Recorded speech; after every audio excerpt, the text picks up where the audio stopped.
Hey everyone, I'm Kyle Collier. I'm the owner of StretchFlow and the developer of the StretchFlow system. We're very excited to announce that we have partnered with Varsity Media to help the next generation of high school athletes to recover faster, perform better, and make more plays. Our StretchFlow system has been developed and tested over thousands of hours with real-world athletes. Our technique uses assisted stretch, soft tissue therapy, and targeted muscle recovery to provide a relaxing, stress-free experience that returns your body back to ideal function so you can stay on the field and win. We know sports are tough, so stay in peak performance and condition with StretchFlow. You can message us directly on Instagram at stretch_flow, or you can call us at 516-336-9627. But make sure you use the code VM-FLOW to receive your $49 introductory session. High school sports fans, are you following Varsity Media on our YouTube channel? For the best coverage of New York high school sports, make sure you head to youtube.com/varsitymedia. 3 easy steps. First, hit that like button, and then be sure to subscribe. And finally, tap that yellow bell to be notified of all of our upcoming sportscasts. Thank you for following Varsity Media on YouTube. Are you a local business looking for new and creative ways to promote your company? Varsity Media offers affordable rates that can get your message across to a demographic of 18 to 54 years of age. Our follower base across social media is over 50,000 strong, and our viewership numbers per game are in the thousands. Don't blow your advertising budget on old staples like TV and radio media. Reach out to Varsity Media to get the best bang for your buck.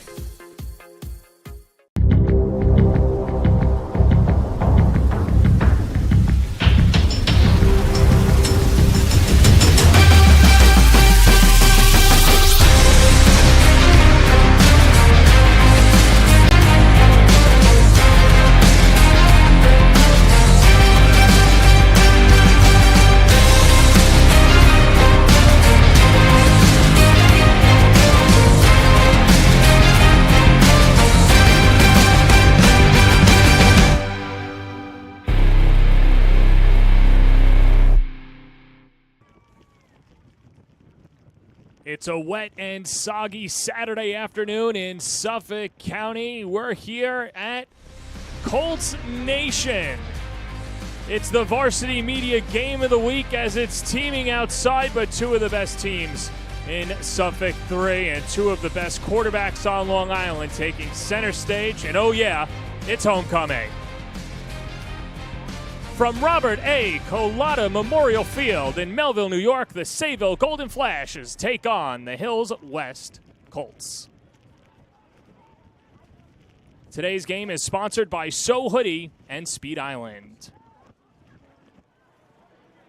And a pleasant good afternoon, everybody. Alongside Mike Hungerford, I'm John Perez. And Mike, this might be the premier game of the weekend in Suffolk County, but also Long Island as well. We've got a couple of great quarterbacks, and we've got 2 teams that are unbeaten in Suffolk 3. That has to end today between Sayville and the Colts. Sure, 2 of the very last teams undefeated in a very, very difficult conference, very competitive conference. I think the most competitive one in all of Long Island, and we'll see if those quarterbacks, who's going to lead their team to victory today. 2 great quarterbacks we have on display here today, and you have to look no further than Jake Triptree of Sayville and Joe Filardi of Hills West. So efficient. Sure, both great quarterbacks. They make their offenses go with their running and passing game. I saw Triptree a few weeks ago running the ball a little bit more against Smithtown West, and obviously, you know, his arm is very, very proficient throwing the football. He's got great receivers to work with. Meanwhile, on the other side, Joe Filardi looking to break records this year. Filardi, exceptional talent, a quarterback, exceptional talent in more than one sport. We'll talk about that during the broadcast, but he's the trigger man for this Hills offense, and we'll see how he progresses there with also some very good skill position players to work with. So the football too.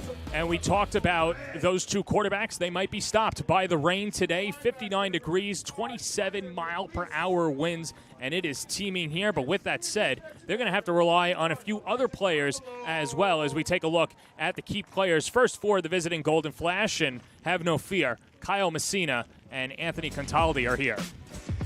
Kyle Messina, some talent right there, one of the very best players in all of Long Island, I think, and he can do it all. He can play offense, plays defense, triple threat on special teams as well. I really liked him when I saw him against Smithtown West this year on defense, playing, moving from the linebacker spot to safety. And Cataldi also a great two-way player. You can't teach chemistry, and when it comes to Hills West, Joe Filardi, two really good targets as well, Anthony Rayo and Jesse Brooks. Sure, if you're going to have a quarterback with the kind of numbers that Filardi has, who are you throwing the football? Who's working with you?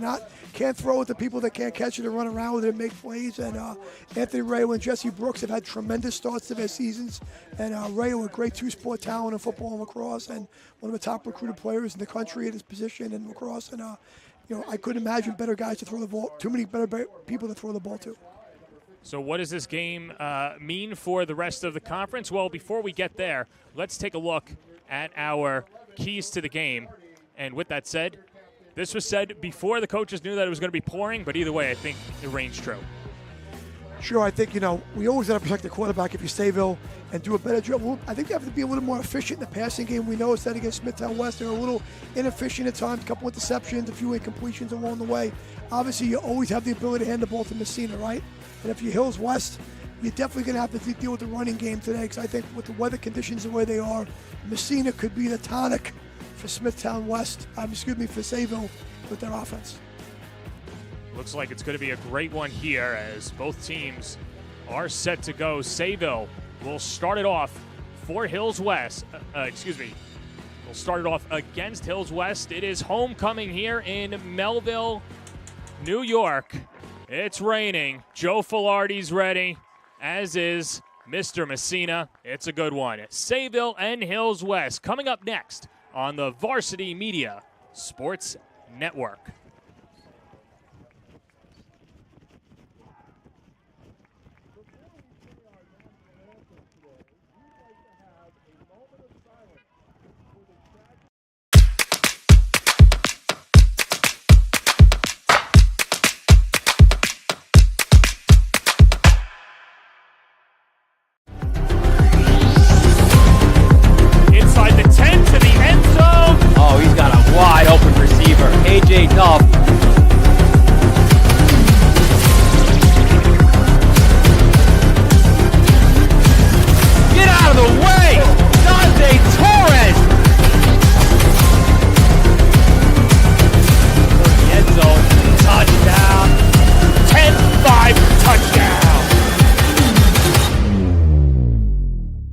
Hey Mom and Dad, how about a personalized hype video of your athlete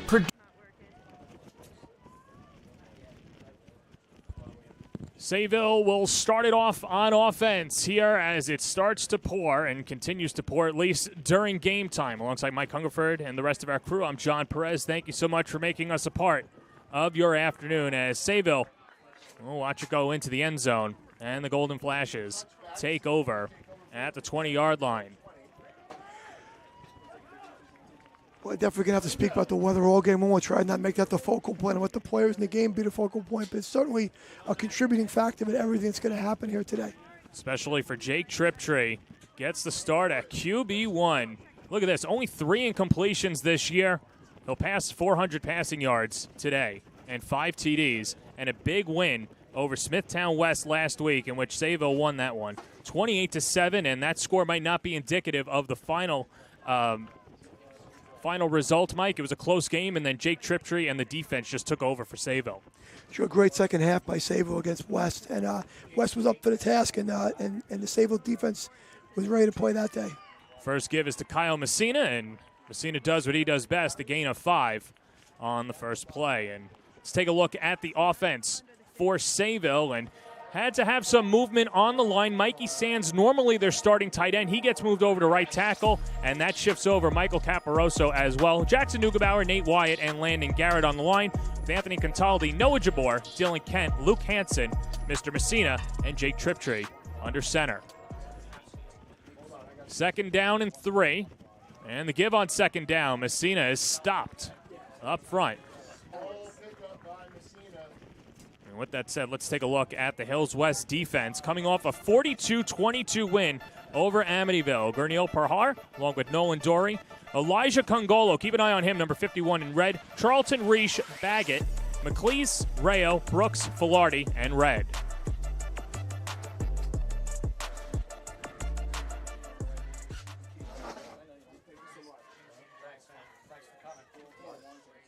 Mike, one of the things that didn't meet our keys to the game, but that Filardi was talking about, was playing well on third down, and Filardi gets a hand on the pass intended for Dylan Kent. And Sayville might have to send out the special teams early on. Yeah, we'll move the quarterback there. We talked about protecting the quarterback. And Sayville put him on a little rollout right there, and incomplete pass. And these are definitely tough conditions to throw the football accurately and catch the ball. And all the players have probably played football one day in their life in the rain, if not multiple days. But it doesn't make it easy. I mean, field turf surface certainly helps, but it doesn't make it easy. Well, Triptree's going to stay out there. Looks like the Golden Flashes will go for it. 4th and 4 from the 26. And the man in motion is Luke Hansen. Might be the time for a quick kick here. Well, they give it to Messina, their horse, galloping forward, and he gets the first down to pick up a 5. Well, we said it in the open, have no fear. Kyle Messina's here, and boy, I mean, he's just been fantastic. An offer from Stony Brook. He's averaging more than 6 yards a carry and gets a much-needed first down early in the first. That's a strong message to send right there. It's the first series of the game. It's 4th and 4 or 5 yards. And what do you tell offensive linemen love when the coach trusts them like that. Coach has got our back. We're going to go for it right there. He knows we can get the yardage, and they get the job done. And that's going to go a long way to, the offensive line playing with a lot of confidence today. Triptree, the QB keeper, gets to the 40. A 27-yard run for Jake Triptree. This was an aspect we saw when they played Smithtown West, where they started running Triptree a little bit more. And of course, in the offense, when you run Triptree, you gain a block, or usually if you're not reading, if you're on the read game, and you just hand the ball off, you're losing a player. Right now, all 11 players are involved. You're gaining a blocker at the point of attack. I really like this wrinkle that Sayville was at few weeks have been using Triptree in the running game. Triptree with offers from Trinity, Marist, and Lafayette. 1st and 10 from the 40. And a heavy dosage of running. Messina finds a seam to the 20. Flag is down to the end zone. Touchdown.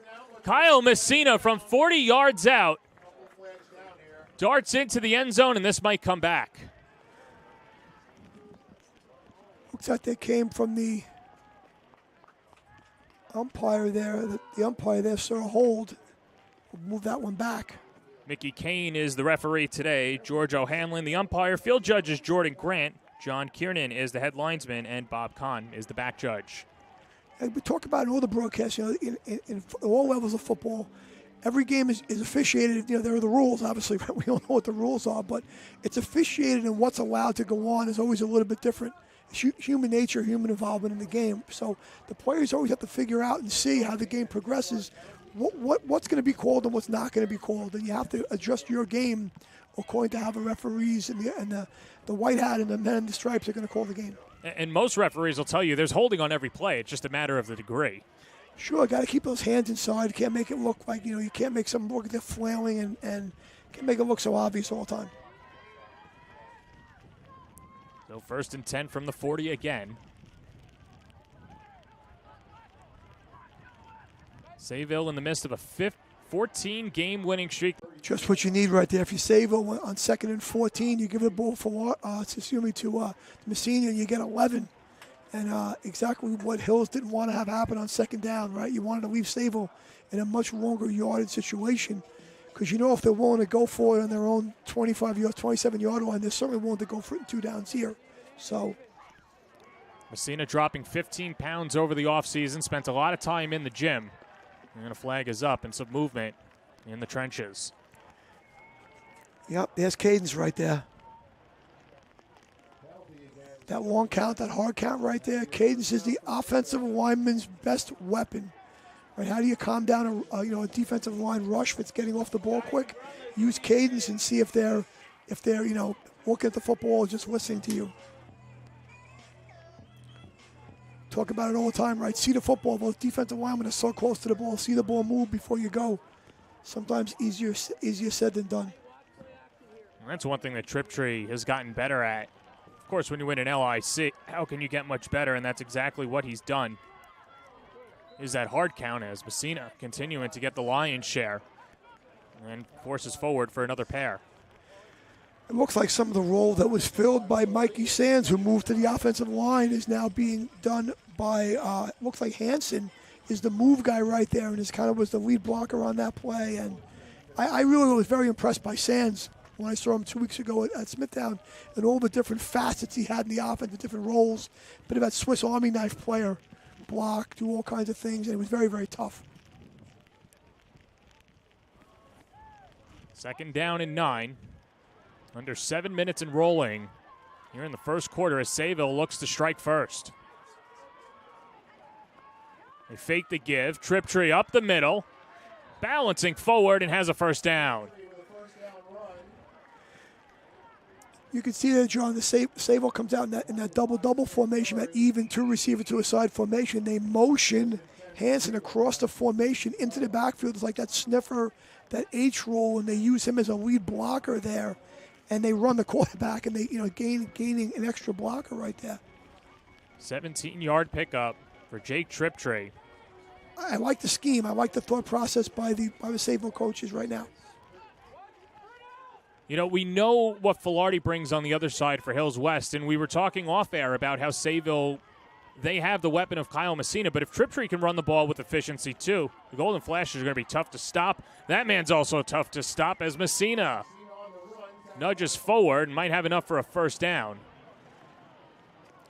What makes Messina so impressive to me, and I saw him a bunch last year as a sophomore and even as a freshman, right?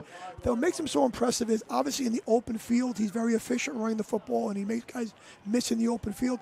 But he'll also go up inside, up in that, in the inside holes, in the one hole and the two hole up in there, up in tight where the big boys live, and he'll get the tough yards and he'll yak it up and get you the extra yard. Makes him pretty impressive. He can do both things equally well. Dealt with cramps week 1 against Kings Park, a 40-28 victory for the Golden Flashes. He's 100% healthy here in the Golden Flashes' 3rd game, and Triptree is bottled up. Mason Reich in there as Hills West rallies to the ball carrier.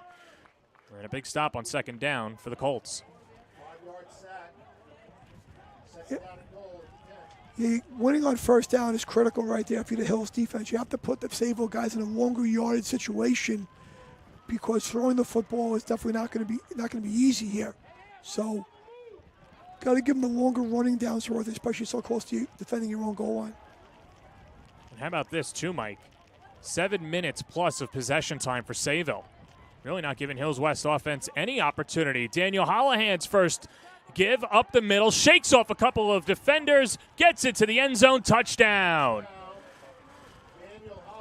From 10 yards out, Daniel Hollahan scores the first TD of the game, his 2nd of the season, and Sayville strikes first. Sure, go against the grain, right? Don't give it to the... You have that little cross action up inside, and instead of giving it to Mr. Long Island, you go to Hollahan, and you make it happen. I like that decision by the Sayville coaching staff. Like, go against the grain. Don't give it to Messina. Give it to Hollahan up in there. And that little cross-zone action with the lock zone, lock in the box, so you can get that ball handled off properly in the poor conditions. Really well-executed play. High snap. Hills West picks it up. It's Anthony Rayo. And the PAT, no good. But either way, Sayville gets on the board first. From 10 yards out, it's Daniel Hollahan giving the Golden Flashes the midway lead in the first quarter.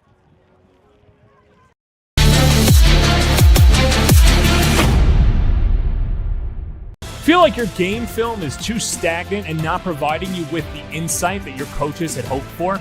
Varsity Media offers game film to help your coaches develop a game plan to execute on game day. Our current clients love the Varsity Media difference, which includes more insightful camera angles and a speedy upload process. Start building your championship team today with award-winning individuals at Varsity Media. Did you just have the best athletic year of your life? And now you want to show it off to college coaches? Well, let Varsity Media help you. Varsity Media's college recruiting videos show off your unique skills to help you land a spot on the team of your dream school. We'll provide music, spot shadow effects, and a link to send to your next coach. Contact us today for more information. Don't rely on word of mouth or cold emails. Let Varsity Media help you take your game to the next level. Back here at Hills West, it's so windy, it's starting to wrap around the flag. And we knew conditions were going to be tough today, Mike, and they've lived up to the billing. Sure, I've said that I think the wind could be as impactful as the rain in many ways. And, right now it's whipping around. 27-mile-per-hour winds. They look a lot heavier than that. Anthony Rayo, or check that, this is Cade Diaz charging near side and gets spun over by a bevy of golden flashes. Donovan Bartolota with the first touch, and Leo Mangiello in there as well, and this will lead us to Joe Filardi, and we'll see how he matches up against this Sayville defense and putting up video game-like numbers, a program record 531 yards in Hills West win over East Islip a few weeks ago. He's been as great as advertised on the football field, Mike. Tecmo Bowl numbers right there. I'm dating myself a little bit, but if you know, you know. And if you don't, look it up. It's like the Bo Jackson of high school with those Tecmo Bowl numbers. Swings it over to Anthony Rayo, first completion of the day. Got a flag here right away. And the hold will push back Hills West. And while they reset themselves, let's take a look at their offense as well. And Filardi with Jaheim Mason in the backfield, Jesse Brooks, Michael Redd, Anthony Rayo, Mason Reish, and then Elijah Congolo, Connor McLeese. Sal Santoro gets a start at center, Matt Louie, and Nolan Dorey. One thing we'll see with both teams, Mike, a lot of players play on both sides of the ball, and you have to wonder if the fatigue factor is in there also with the weather. But these two teams, at least in speaking to both of the coaches, feel that they're up for the task, and quite frankly, they've got no other options. They have to deal with it. Got to play. Get the game in and go play and make the most of it. And interesting call by the officials, a 10-yard penalty, and the ball was thrown out to the right on a screen, and the flag was thrown out on the offense's left side, defense's right. So interesting decision there. Filardi through the hands of Rayo. We'll set up second and long. You can see Hills is, right away they're throwing the football, 2 plays, 2 passes. So it's kind of who they are, right? They're bread and butter, and they're gonna try to make it work, even with the weather conditions. It seems to me. Second and 20 for Filardi against this Sayville defense that only gave up 7 points a week ago against a very good quarterback in Smithtown West. They now have to deal with another great QB in Filardi. Over the middle, there's Rayo, first down and more. As Rayo is spun down by Luke Hansen at the 45-yard line.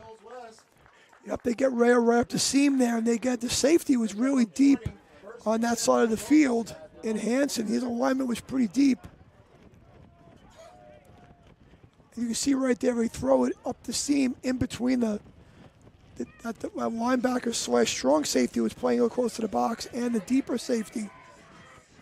Good ball placement right there, and Rayo sure-handed comes down with it. First drive for Sayville, 13 plays, 85 yards. But how about this, Mike? Eating up 7 minutes and 26 seconds, and Hills West opting to go quick here. And trips right at the top of your screen.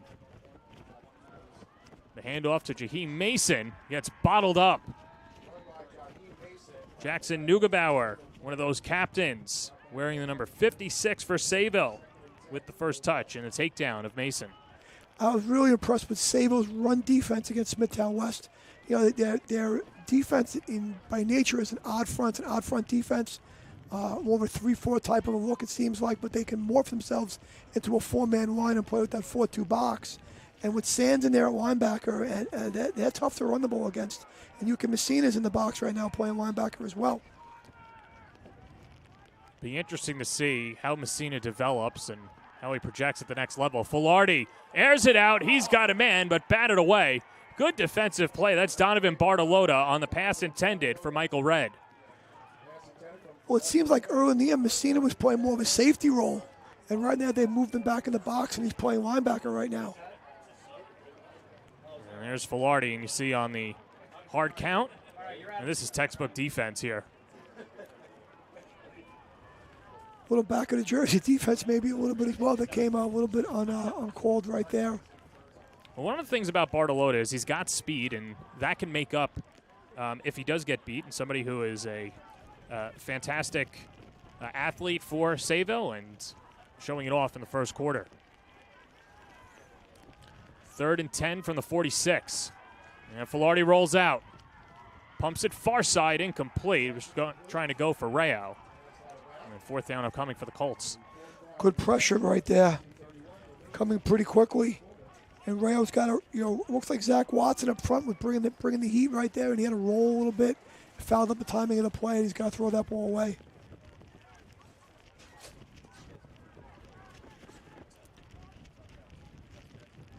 It appears that Hills will punt here.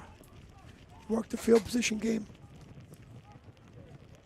Yeah, we saw Sayville go for it on their end, and now Hills West to boot it away. And no easy task here with the weather. And some extra protection to protect their punter and Ryan Levy. And a very good punt for Mr. Levy. Almost to the 20-yard line as it spins out at the 21. Yep, good punt there by Levy with the wind and dealing with it, getting that slightly high snap and getting it off. But they were able to flip the field, Hills, at least now, and give Sayville a long field to work with, but down by a score. Sayville used a lot of clock last drive. John, a lot of clock. And we saw an efficient running game, too. And obviously, you know what you're going to get out of Messina. Hollahan gets the touchdown, but Jake Triptree, too, as well, reading the option and gaining positive yards for the Golden Flash. The play that became the eye-opener for me when I saw them against Smithtown West was the quarterback sweep with Triptree running the ball and using Messina and Sands. Now it looks like they're using a little bit of Hanson as a lead blocker right there.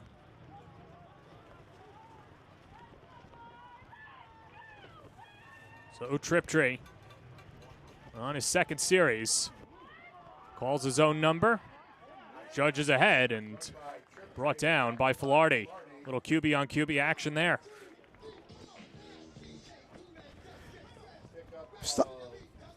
Solid tackle right there, but Triptree does get about 5 yards on the play.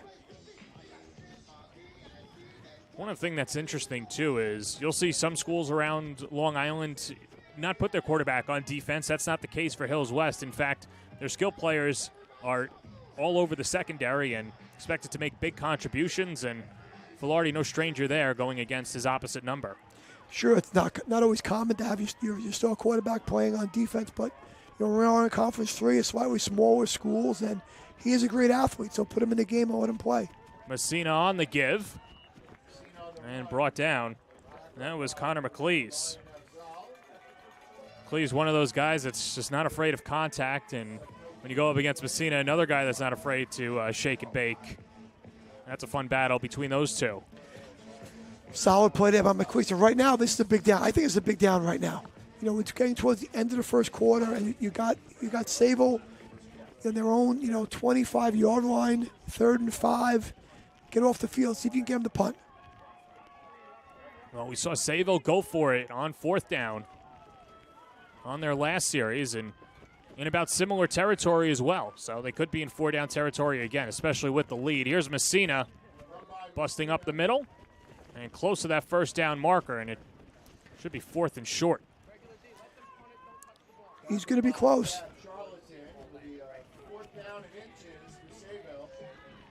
See if they bring out the chain gang, but I don't think there's any question. Triptree gets everyone back in formation.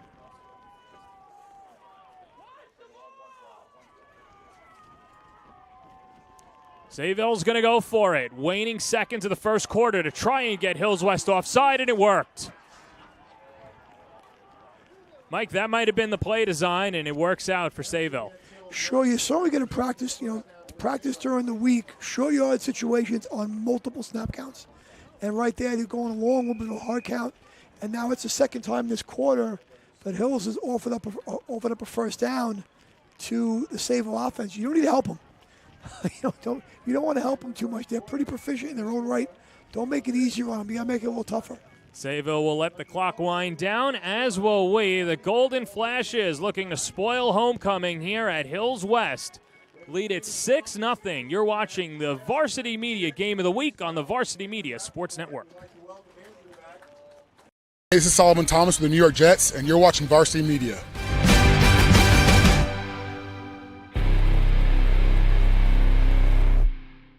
Did you just have the best athletic year of your life, and now you want to show it off to college coaches? Well, let Varsity Media help you. Varsity Media's college recruiting videos show off your unique skills to help you land a spot on the team of your dream school. We'll provide music, spot shadow effects, and a link to send to your next coach. Contact us today for more information. Don't rely on word of mouth or cold emails. Let Varsity Media help you take your game to the next level. Start of the second quarter, Hills West trailing 6-0, but the fans are out in full force here, Mike, for homecoming, and they've been loud, they've been proud, and it hasn't been the easiest of conditions to do so either. It's mid-September, but break out those Gore-Tex jackets and those hoodies and throw it on and get out here in homecoming and make it happen. Watch your team play. It's kind of like the mail, right? Regardless of rain, snow, it must go. Well, homecoming must go as well for Hills West as...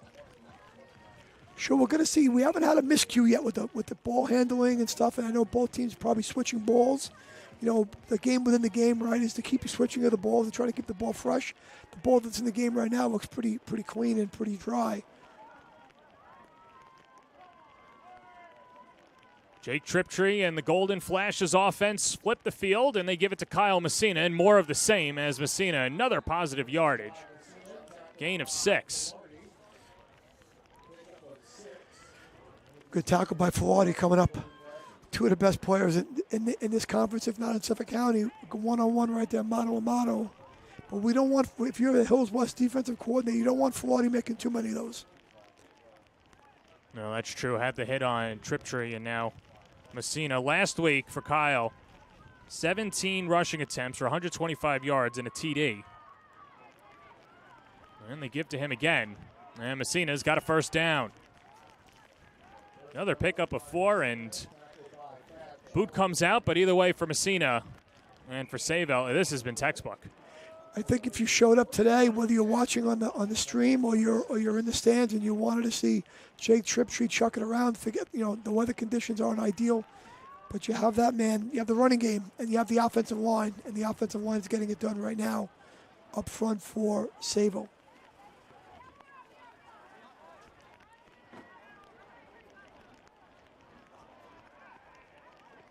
On 1st and 10, Luke Hansen goes in motion.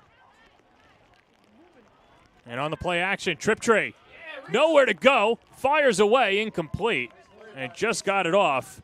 But Mason Reish gets into the backfield to upset Triptree and force the errant throw. They had a little boot action on right there, right? So you have the ball fake. There's the quarter roll, well covered by Hills. Now, by rule, that ball's got to get to pretty much to the sticks to be considered, throwing it away right there. Got very, very close. Smart play, saving a lot of yardage. If you Jay Triptree right there, a veteran play. First pass attempt of the second quarter. Might be his first pass attempt of the game with the way that Sayville's offense was moving in the first quarter. Had one incompletion very early on. They've been successfully running it ever since. Well, there's another success, Messina, and then gets positive momentum. Matt Louie with the takedown. Nice pull right there by the offensive line of Sayville on the power right there. And just thinking of play by Triptree, what he saved right there. If he would have been sacked right there, he would have had second and probably about 16 or 17. Instead, you have 2nd and 10, and now you're looking at 3rd and 2. So those are the little plays that a veteran quarterback like that makes go unnoticed sometimes. Messina on 3rd and short, has a first down, still on his feet, and powers forward again. Another pickup of 12 for Kyle Messina, and it's been his half so far. Hansen, the blocker right there. See him? They're pulling 2 right there, right? So the first lineman is to kick out, and Hansen is airplanes up and through there. There they go again. Work the first time, run it again. And that time brought down by Gurneel Pahar. Pahar, one of those interesting players as well, and getting a bunch of starts, and someone who worked really hard in the offseason to get that extra playing time, and he had to have Filardi make the decision, or force him to make that decision to put him in the starting lineup, and he's paid off in dividends and gets one of his first stops on Messina this afternoon. He was on the backside of the play. He came from the backside and came out on the back and made the play. But at the point of attack, Hills has got to stiffen a little bit of his, but they're going to get a solid dose of this all day. Triptree on the rollout. Fires deep. Batted away. Anthony Rayo knocks it aside. First deep shot in the vicinity for Dylan Kent, and Rayo steps up. Right now, the same play they ran before, that little boot action, fake the run, quarterback rolls out, and there's two players that's got a shallow player covered and the Duke player covered by Rayo very well. Actually, the receiver right there maybe saved an interception. But I think if you're Sayville, it was a great down to do that on, because you got two downs right now.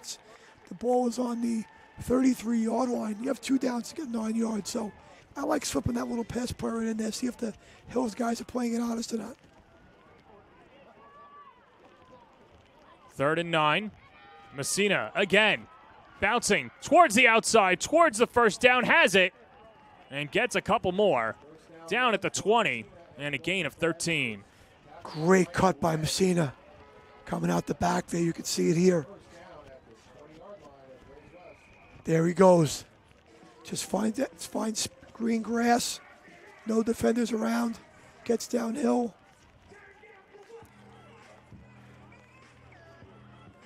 Great read.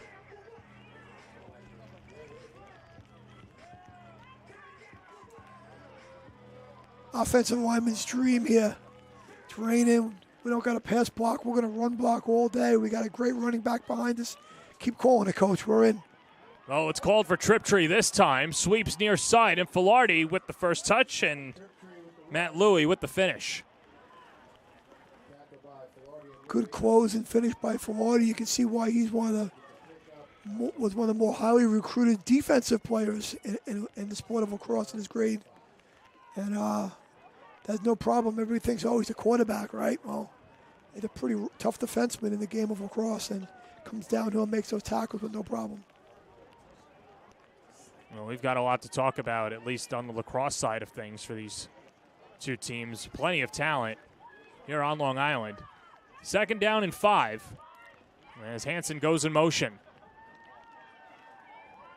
Triptree, the give to Messina. 16th carry, now moves forward, and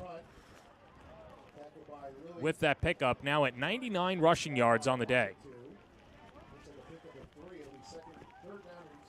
Wow, you can hit 100 yards, and it isn't halfway through the second quarter yet, and he hasn't popped a really huge one yet either, right? It isn't one of those, guy gets 100 and 100 something in the first half, and he's got a couple of really big ones thrown in. He's grinded these yards out. In fact, the only big run was on the hold that was brought back.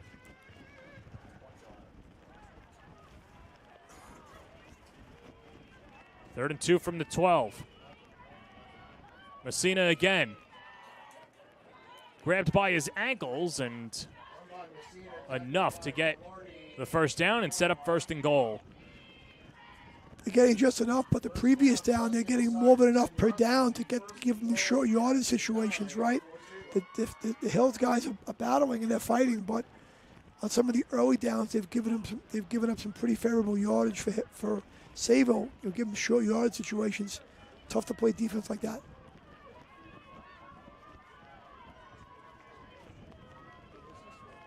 First and goal for Sayville.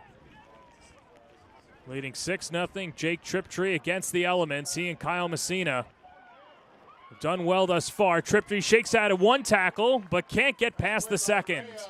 Rayo again with the takedown. 9 on 9. And that sets up 2nd and goal. I think he was reading that there. I think maybe when he watched the film, he maybe could have given that one, depending on which player he was reading, but good penetration and a great tackle by Rayo. Rayo, one of those unbelievable athletes, one of the best lacrosse players in the nation, and someone who stepped in at cornerback last year and has really taken a lot of pride in his defensive work, as Messina again the carry. And a gain of 3. On that first and goal play 2 plays ago, that they had a good, got him for a loss, and that made a good second down play. And now it looks like they're on about the 14-yard line right here, or 12-yard line, excuse me. So it's 3rd and goal.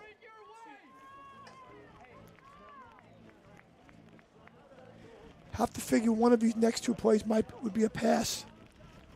Oh, Reed Sands relaying the information. Sands looking to get back to the mountaintop again. Triptree spins it near side. Messina can't shake out of a tackle. And Hills West gets the stop. Garneil Parhar again with a big tackle.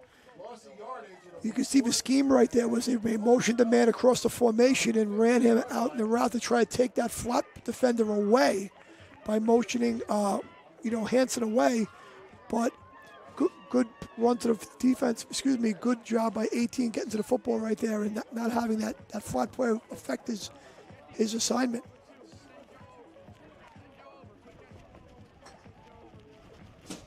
Well, we know the elements aren't very, very kind to kickers out there, so Sayville talks it over. They'll take a timeout, as we'll stay here.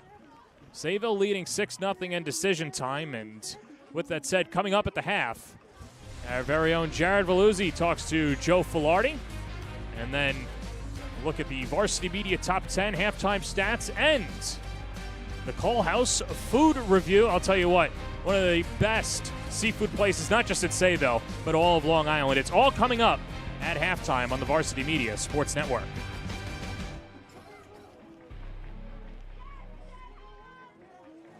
He's Mike Hungerford. I'm John Perez. 4:11 to go in the second quarter. Sayville leads at 2-0 and seen a heavy dose of running so far, and we could talk about Kyle Messina until the cows come home, but what about the offensive line have you seen that you liked for Sayville, Mike? Sure, they've been pretty good. They've been pretty, very good at the point of attack, getting on, staying on, and the little mix of giving it to Messina for the touchdown. They go fit the whole hand down by the goal line and change up the tendency a little bit. So a little bit of Triptree, a lot of Messina, mixing a pass every now and then. And that's Sayville's game. I think when they're at their best, Triptree is throwing off of great running and it's accurate passing. And so the passing has been a little difficult today, but the run game is definitely in play. 18th play coming up. 65 yards, 10 minutes and 9 seconds on this current drive, and 4th and goal. Ball spotted at the 15. Triptree juggles, now fades it to the end zone, incomplete. He had a man in Anthony Contaldi, couldn't haul it in, and Hills West takes over.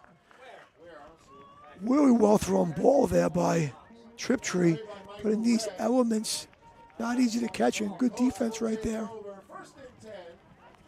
Solid pass blocking, was able to step up into it. And you see Red right there at the end. He's right there seeing the ball and gets a hand up in there. I don't know if he deflected the ball or just altered the receiver's view of it. And not an easy ball to catch in these conditions anyway. Red was dealing with a bevy of injuries a year ago, and someone who's just a slick receiver, and it translates to that DB spot. And so now Joe Filardi and the Colts offense takes over at the 15-yard line. 4:05 to go in the opening half. On first down, incomplete to the tight end, Reish. And a flag down afterwards. Big stand right there by the Hills defense, right? Not too often does a team run 19 plays and not score. See, the Hills defense bent, but didn't break and got him stalled. And that was a big play on first down, right? On the quarterback on Triptree, kind of made that last part of the possession, that 4 downs on the goal to go for Hills. And you just see how dangerous the Sayville offense is. They've scored 68 points through their first 2 games, and Hills West able to just keep them at 6 and an opportunity to go up going into the half. 1st and 5 after the penalty. Filardi, quick hitter, intercepted right into the hands of Jackson Neubauer. And the Sayville defense stands tall and locks down Filardi for the big INT.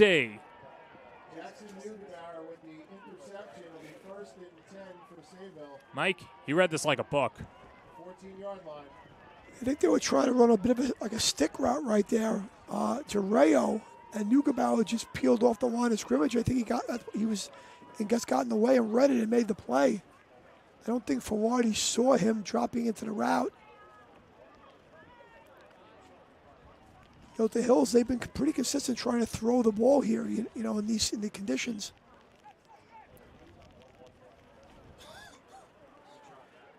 So if 19 plays before weren't enough, here we go. Sayville gets to run a few more. And here's the thing, too. A lot of two-way players as well, so Sayville can take apart the fatigued defense as Triptree goes into the end zone, but a whistle beforehand. And the false start pushes Sayville back.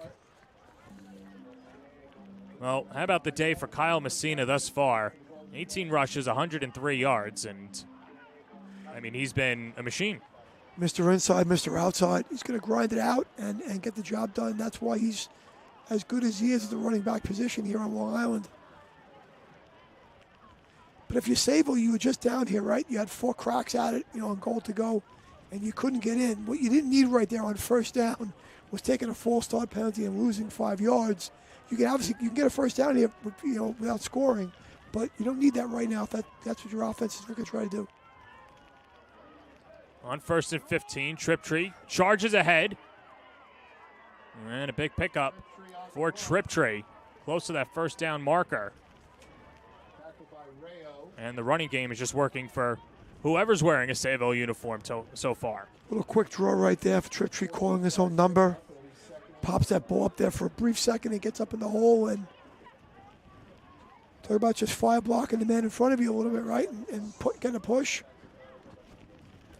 Now you've got 2nd and 1 from the 6. And if you get a yard, you have a whole bunch of downs to work with to score here. Triptree with Messina flanking him. Gives it off to Messina. Darts and bounces into the end zone. Touchdown.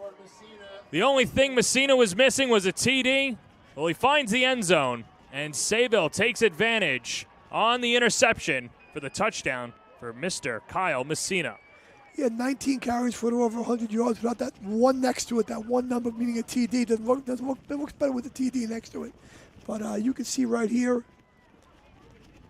a little lock zone action right there. And that little step, that little head move he makes right there, little jump cut, so smooth and so hard to bring down. Messina, more than 2,000 yards a year ago and 30 touchdowns. This is his 3rd of the year. And Levy's extra point is good. 3:05 to play in the first half. Sayville with a 13-0 lead against Hills West. You're watching the Varsity Media Sports Network. You're watching the Varsity Media Sports Network, the home for New York high school sports. Varsity Media offers live streaming services for any sport. With human beings behind the camera, you can expect the proper coverage angles during each game. We offer customizable options such as live scoreboard, multiple cameras, instant replay, graphics, and even announcers. Find out how you can save $100 off a live stream package with Varsity Media by calling 516-403-2050 or email ben@varsitymedia.net. Back here at Hills West, all the Sayville coaching staff on the scissor lift. And Mike, not to I don't envy those guys. I've been on those a few times. Sayville always had us up in the scissor lift. I've been there on some interesting days. That one looks pretty new and pretty secure. I like that one. I was one-on-one at Sayville a few times. It wasn't as new as that one. It looked a little different. Well, the kick upcoming, and you just look at the disparity in this game. Sayville's time of possession, 18:32 to just over 2.5 minutes for Hills West. Jesse Brooks on the return. Still on his feet. juking a few defenders, and is downed just shy of the 40-yard line. Solid return by Brooks right there. Great great starting position, great field position for Hills. They're going to try to get this drive going.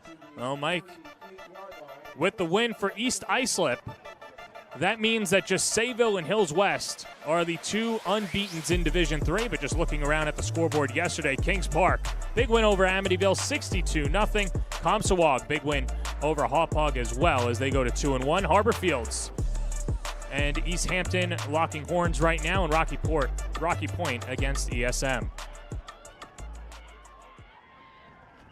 On first down, the give, and Filardi with a 3-yard gain. Sure, everybody obviously talking about the West Hampton and East Islip game last night, won by East Islip, but in the other game, Hauppauge was undefeated, and Comsawag did a pretty good number on them last night, knocking them from the ranks of the unbeaten. And one of these teams today will fall as well. We'll have one undefeated team left in the conference.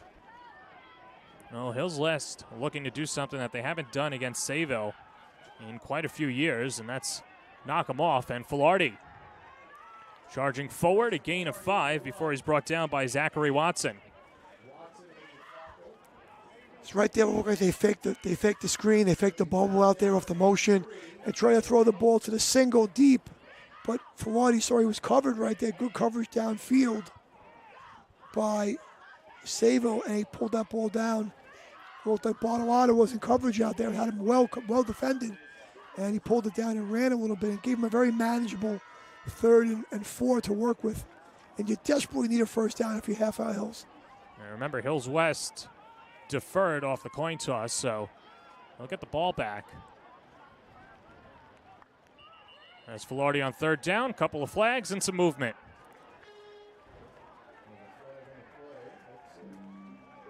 And we'll wait for Mickey Kane to get confirmation. If you Hills West now, what you needed right there on 3rd and a manageable 4. Looks like it's moving you. We'll see what the decision is here.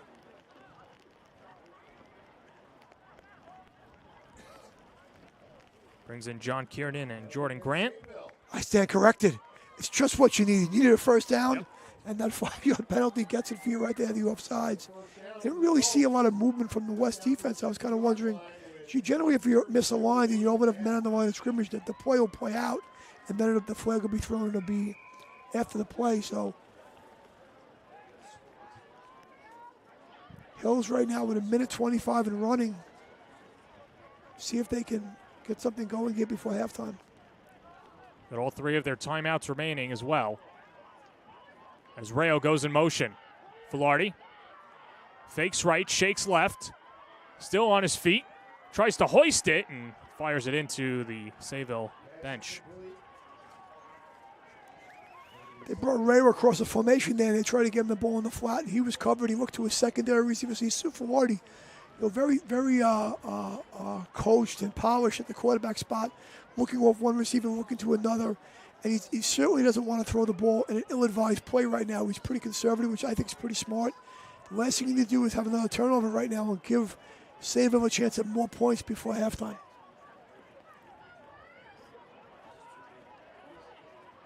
This is probably the best defense that Filardi's faced all year. And staring at a 13-0 deficit at homecoming. Here comes the blitz, spun near side, and incomplete. And Sayville ratcheting up the defense on 2nd down to set up 3rd and 10. Sure, bring in a couple extra players, put a little pressure. We really, Hills hasn't exhibited a threat of a running game right now, right? So you can put more players in coverage, and defend the pass stronger, or you could lighten the box up and defend the pass, or you can maybe play with that, give them that look, and then blitz and mix it up a little bit. But without Hills being able to run the football, definitely makes it easier on the Sayville defense. 3rd and 10, ball at midfield. And Filardi set to pass. Hit as he's thrown. Incomplete again. How about that front 4 for Sayville, Mike? They have not made it easy at all for Filardi today. Well, Sands, we're now wearing 62, right? When that 62 number comes on a delayed blitz, and just he gets added in late. You see there he is, comes, and then bends it back inside and chases Florida out of the pocket. And Florida lucky to get the ball thrown away. I would have liked to have seen Hills West maybe with 3 timeouts, try to squeeze a run in there and try to pop one right there and have the opportunity to use your timeout to stop the clock. So Dan Holohan back to receive for Sayville, along with Donovan Bartolota.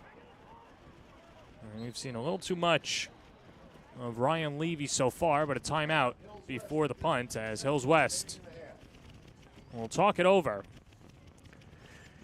If you're Hills, you want to get this right because you can't afford a miscue right here. That said, let's see how this affects the standings in this game. So Hills West currently 3-0. Sayville would move up with the victory. Hauppauge lost yesterday in West Hampton, also now at 2-1. Comstock, East Islip, Kings Park, and ESM. Not sure how that's all mathematically possible, but obviously there's some buys in there, but every team either at 500 or above in one of the best conferences in Suffolk County. Well, you have the bye. There's a bye conference, right? So the teams have a bye. Smithtown West with a bye this weekend.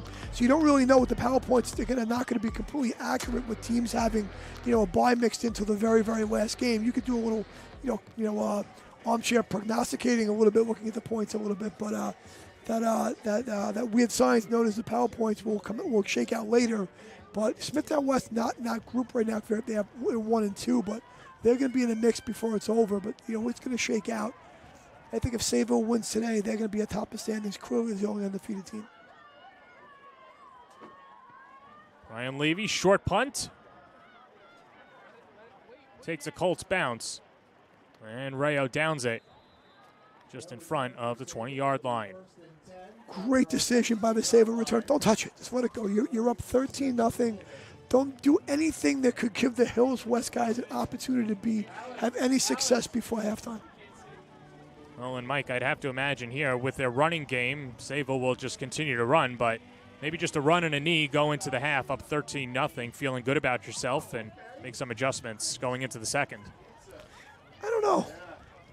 You would go for it? I don't know why. I don't know if I'd be throwing 40-yard passes right now, but I'd give it to Mr. Messina a couple times. You have a couple timeouts to work with.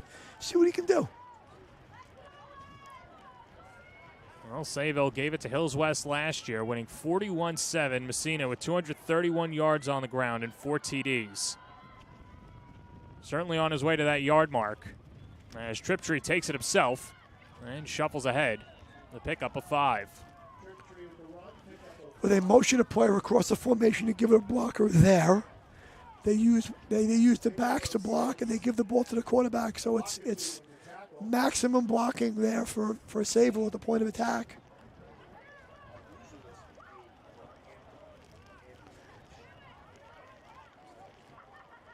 Try to get one more off here, it looks like. Yeah, 15 seconds to go in the first half. It's been all Sayville. Triptree again. Bounces forward, still on his feet. To the 50. Jake Triptree brought down in Colts territory with 1.6 seconds on the clock. So I would stand corrected. Instead of giving it to Messina, just give it to Triptree. I mean, you could give it to anybody for Sayville. It's been working for them in the first half. So the clock stops there on the chains being moved, right? And they call timeout. Sayville use one of their timeouts.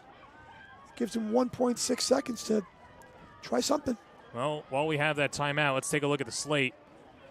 Coming up, Bayshore and Connecticut Friday night. And then one of the best rivalries on Long Island, St. Anthony's and Chaminade. Chaminade looking for their first win of the year. If they're able to knock off St. Anthony's, that might propel them and springboard them up in the standings, or at least build momentum. Wantagh, Southside, Chaminade, Kellenberg, Malvern, North Shore, St. Anthony's. Be sure to subscribe and watch youtube.com/Varsity Media. Wide range of teams right there. I like that. We see a different variety of schools and conferences. Pretty cool, St. Anthony's listed a couple times. They had a big win last night. If you tuned in on the Varsity Media Sports Network, you saw them. I thought they had a great first half against Iona Prep. Played really well, and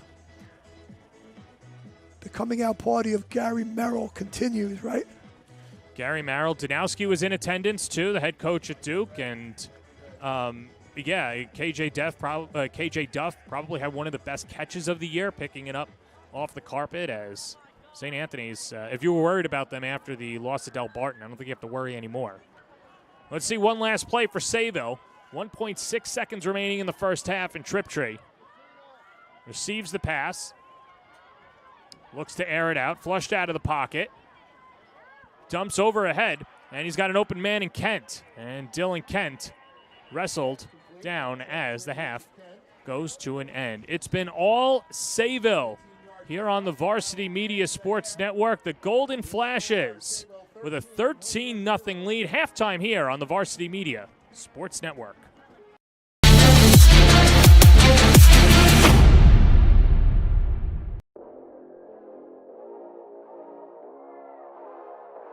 Hello, everybody. I'm Jared Veluzzi, and joined alongside me, Joseph Filardi, quarterback out of Half Hollow Hills West. And Joseph, you guys gotten off to an amazing start this year, and it included a 7-touchdown performance from you against East Islip. I mean, take me through that historic day. That game was definitely my favorite of the year so far.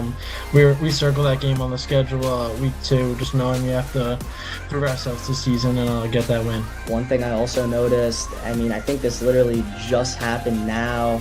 You made your commitment to play lacrosse at Syracuse. How come you decided to become part of the Orange? Syracuse, when I visited there last week, it just felt like the right spot and a perfect fit for me. And it just like the right spot and a perfect fit for me. And it just felt like the right school for me to go to and play lacrosse. Of course, you know, you're an amazing lacrosse player, but you're also one of the best quarterbacks in all of New York State. So is football still in the picture for college, maybe at Syracuse? Yeah, football is definitely in the picture. I'm just going day by day right now just to value my opportunities and options, and I'm going to take it from here.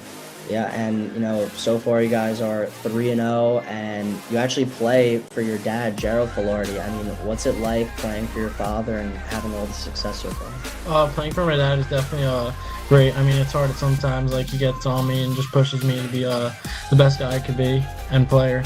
But just getting the wins for him just like really mean a lot, and he's really proud of me after games, and him being my coach is really special. And your older brother was actually quarterback at Half Hollow Hills West. I mean, what does it mean to you to really follow in his footsteps and, you know, making all the same plays like you did? Yeah, growing up, I went to every single game that he played in at West, Stony Brook, all the games, and just seeing him in that 11th uniform, I wanted to be that kid when I grew up, and now I'm doing it, and it's very surreal. All right, let's get into some rapid fire questions here. If you can go to dinner with any 3 people in the world, who are you picking? I mean, I love football, so I would go with Saquon Barkley, Tom Brady, and I would say Brian Dable. Yeah, that would be an awesome group. Love the New York Giants. And what would be your favorite music artist or group? I mean, I like country and rap. I guess I would go with Morgan Lyons, pretty good. And so far, you've been playing varsity lacrosse and varsity football for quite a while, even though you're just a junior. What's your favorite moment in high school sports so far? Probably my first football playoff win, which was last year, my sophomore year, beating Islip at home. Just regenerating the program just after a couple bad years was very big. Of course, you know, Hills West has been in Conference 3 for quite a while, but if you could schedule one game against anybody on Long Island, New York City, New Jersey, whatever you want, who are you picking and why? I would pick St. Anthony's just since they're that one private school in Long Island that is pretty high-powered, and I would just like to see myself go against them. That would be an awesome matchup. Both schools right there it'd be tremendous. But Joseph, thank you so much for your time. I appreciate it. Back over to you guys. When the Call House opened its doors in June of 1977, John Casey had one thing in mind: make serious seafood in a casual atmosphere. And that's exactly what he did. So naturally, I had to try it out. Love that it's not chewy. Fantastic glaze on top of it. Balsamic reduction. 10 out of 10. The calamari is fantastic. This is what I've been waiting for, the lobster roll. Comes with garlic bread. It just looks fantastic.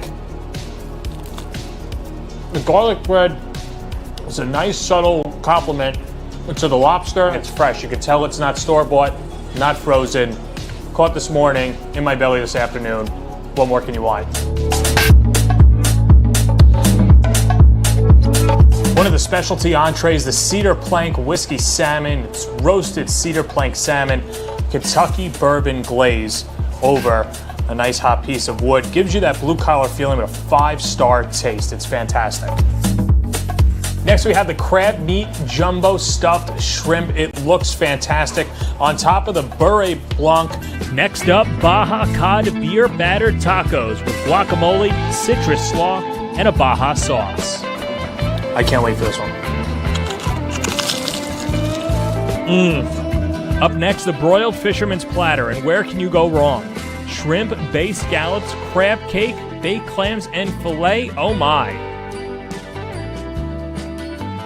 And to finish it off, some mouth-watering creme brulee and a mudslide to boot. If you're looking to host your next event, the Cole House is the place to be. Serving up to 60 people, their party combo packages are excellent.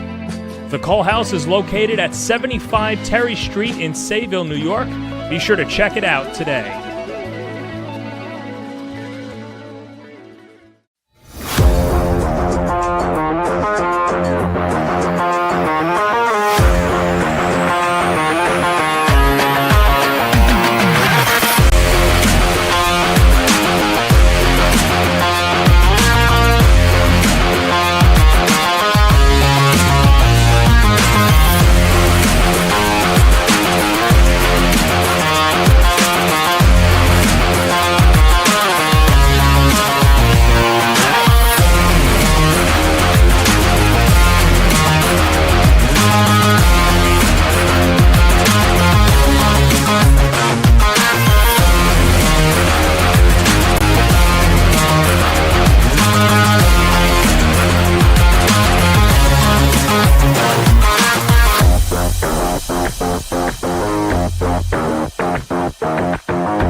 Goes end zone, one-handed catch.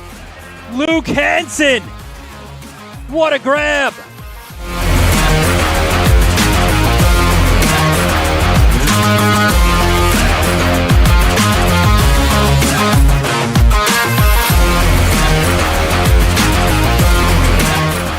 Down 36, big third down play.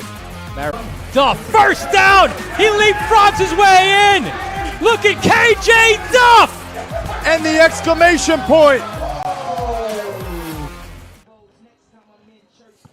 Back here at Hills West, it's still pouring, but spirits are high as home crowd trying to will their team back into it. It's halftime here in Melville alongside Mike Hungerford. I'm John Perez, and Sayville with a 13-0 lead. And Mike, it was the Kyle Messina show, and textbook running on the jet sweep or even just up the middle by Messina and company. Sure, I think it's been a lot of rain out of the sky and a lot of offensive line from Sayville making it happen. I think is what you've seen.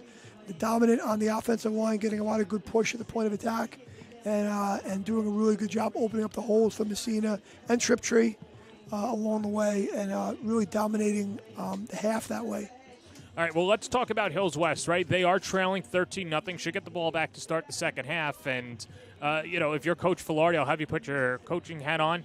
What do you think he's saying, and what adjustments do you think he wants to see for the second half? Well, I think he's got to take a deep breath. It may feel like it's only 13-0, right? You can't remember the scoreboard. You just got to come out and play. I think you have to try to establish something on the ground, try to get a little running game going. The more incompletions you throw, this clock's going to stop. and not going to be easy that way. You have to try to get the clock moving a little bit. And also with the running game, you have plenty of time. You're only down 2 scores, and you get back in the game very quickly. And the numbers telling the story as well. One-sided off to the left as well. Here's the glaring stat. Look at the bottom left. 19 minutes of possession time, Mike. That's unheard of. Sure, it's not like all the players are playing one way and your defensive group's in the field and your offensive group isn't. The kids are playing both ways. But there's something about playing defense more when you're reacting, right? As opposed to playing offense when you know where you're going and what you're doing on every snap, where the defense is tiring, right? And the way Messina and Triptree, the offensive line work, they're delivering some punishment, and then wearing the defense down. So got to play a little bit more offense if you're Hills West.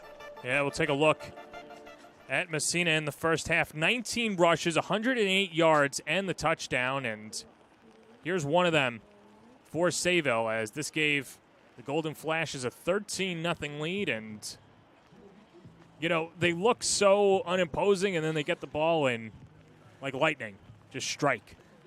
Yeah, I really like the Sayville scheme up front, what they're doing, getting the extra blocker and reading the plays, and the offensive line getting a man-on-man blocking, and really well done. And you see Messina, to the house he goes. And with that said, Mike, that is the Speed Island Speedy Play of the game. Contact Onyx Salva in Garden City to improve your speed today.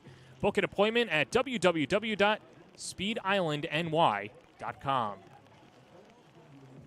Just about a couple of minutes left until the start of the third quarter. Hills West and Sayville in the rain at homecoming here on the Varsity Media Sports Network.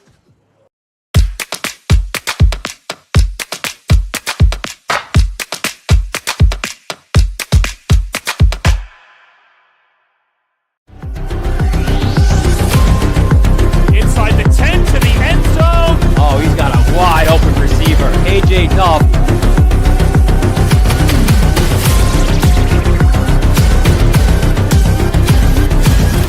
Out of the way! Dante Torres! End zone. Touchdown. 10-5 touchdown. Hey Mom and Dad, how about a personalized hype video of your athlete produced by Varsity Media? Cinematic coverage of game action, plus on-camera interviews by our crew set to music will make your son or daughter look like the next superstar. Perfect for social media fame and college recruiting. Don't wait, reach out today. Spots are limited this fall. 516-403-2050 or email ben@varsitymedia.net. Hey sports fans, did you know Varsity Media live stream broadcasts get viewed by college coaches nationwide? Through our announcers' storytelling and insight on your athletes, we can help your players get an edge on college recruiting. Find out how by reaching out to Varsity Media today, 516-403-2050, or email ben@varsitymedia.net. Varsity Media is the most beloved high school sports network in New York, but don't take it from us. I like how Varsity Media, I'm able to watch the game on YouTube after, and then commentators, all the highlights. It's cool to see myself almost on TV. I like how Varsity Media is so professional. What I love about Varsity Media is hearing Coach Hungerford announce games. Mr. Rooney's my favorite. I like the food reviews. I love how my relatives from out of state can also watch the games. Varsity Media, New York's high school sports network. Today's Varsity Media Sportscast is brought to you by StretchFlow, Speed Island, and So Hoodie.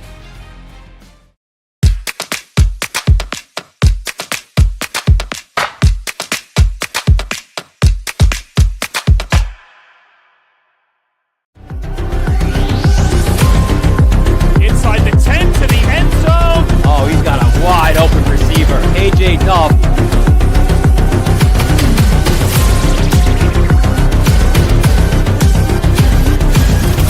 Out of the way!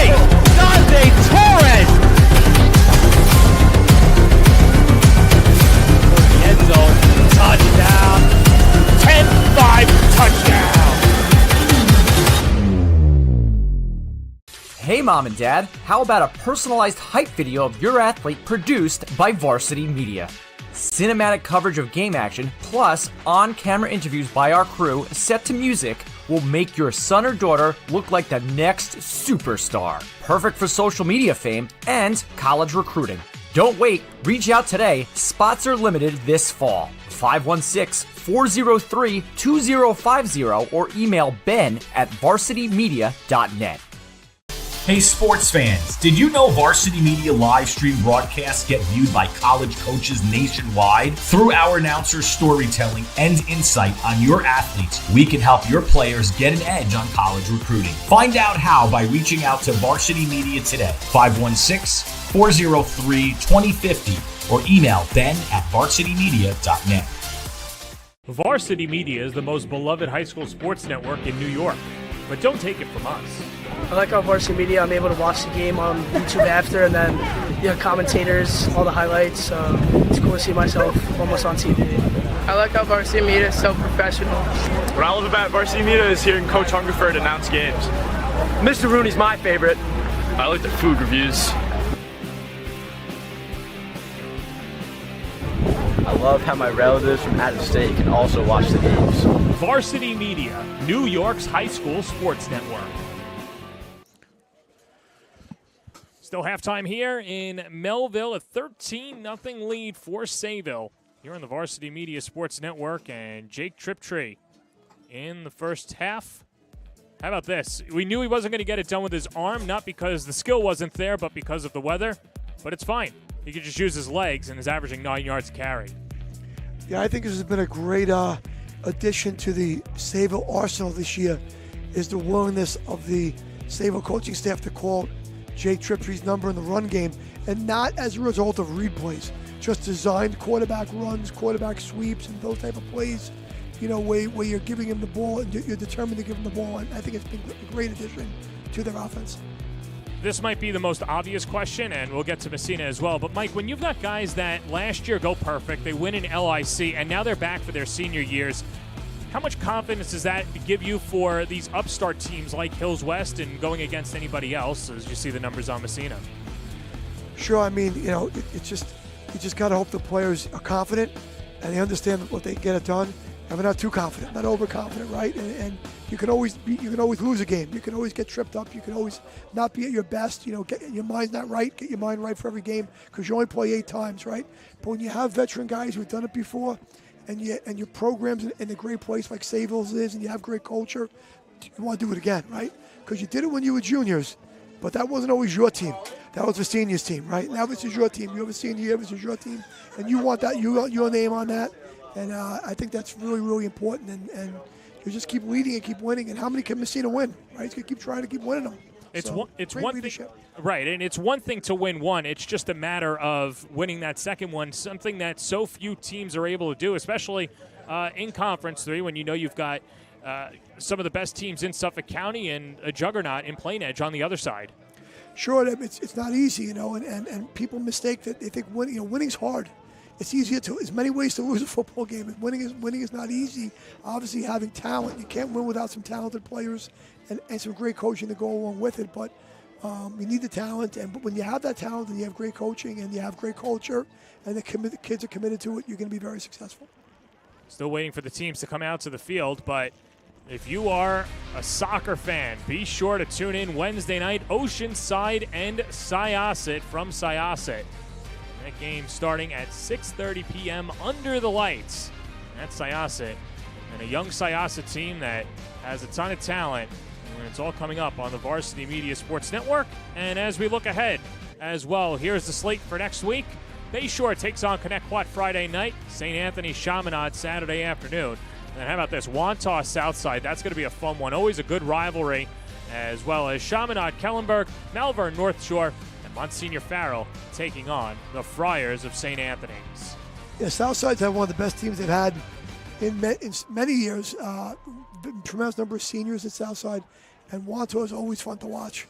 They always got some interesting gadget plays and throw it around and formations and stuff, and really, really fun team to watch play year in and year out. And we were at the game last year, too, their playoff win over Lynbrook. It was the Nick Capelli show. I mean, he was like Kyle Messina.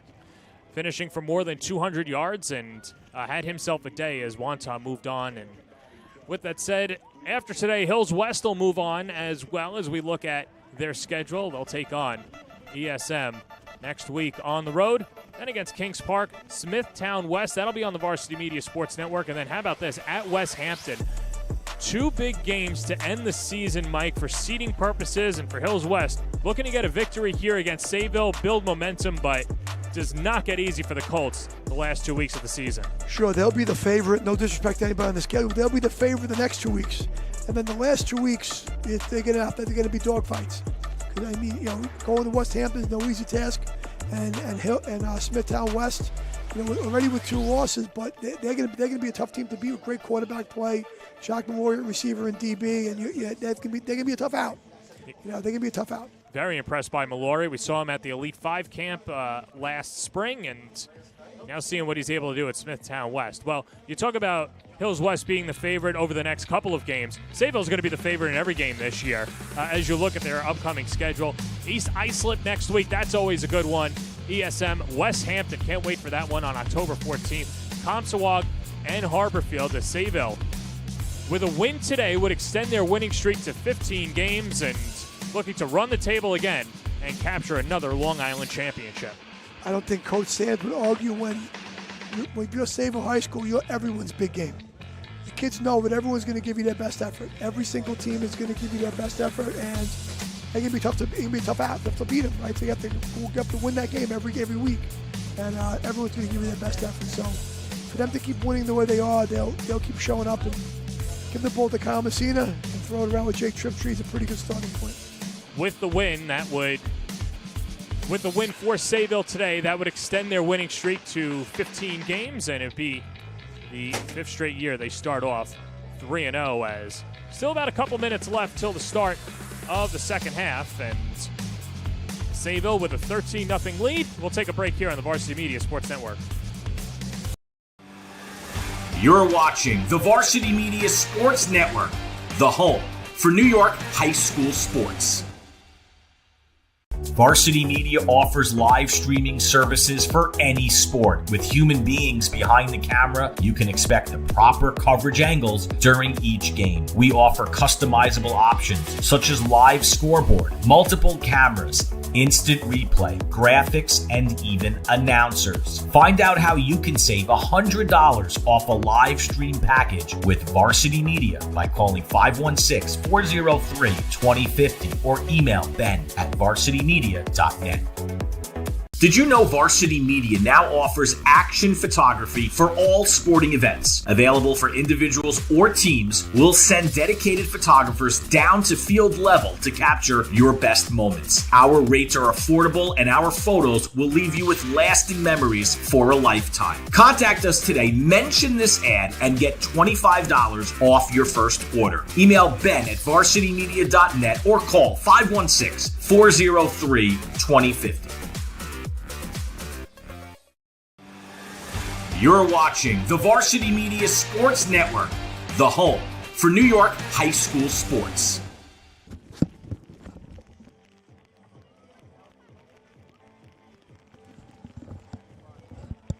Back here on the Varsity Media Sports Network, we're getting ready to go for the start of the second half. And Mike, I think you just brought up an interesting point off air too, which is something that every team on Long Island and that has to deal with the elements.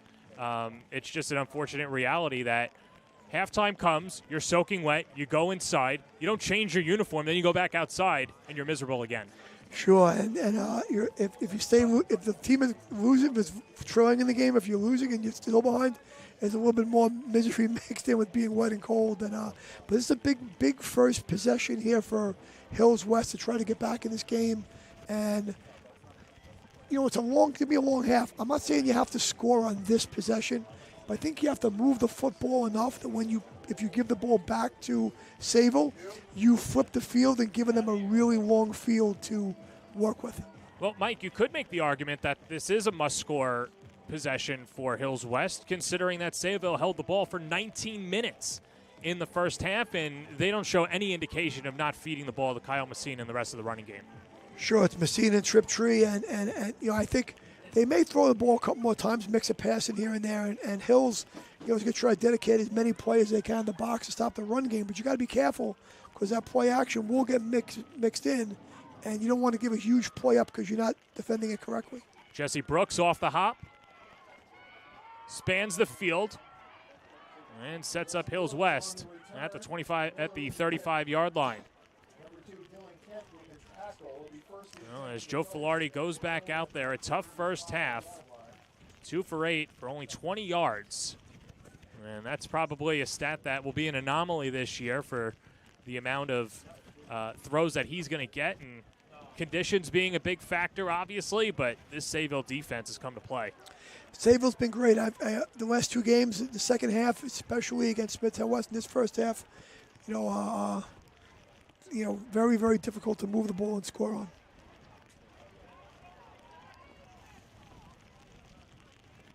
So the Colts set up shop at the 35, 1st and 10. And then here's Rayo on the sweep.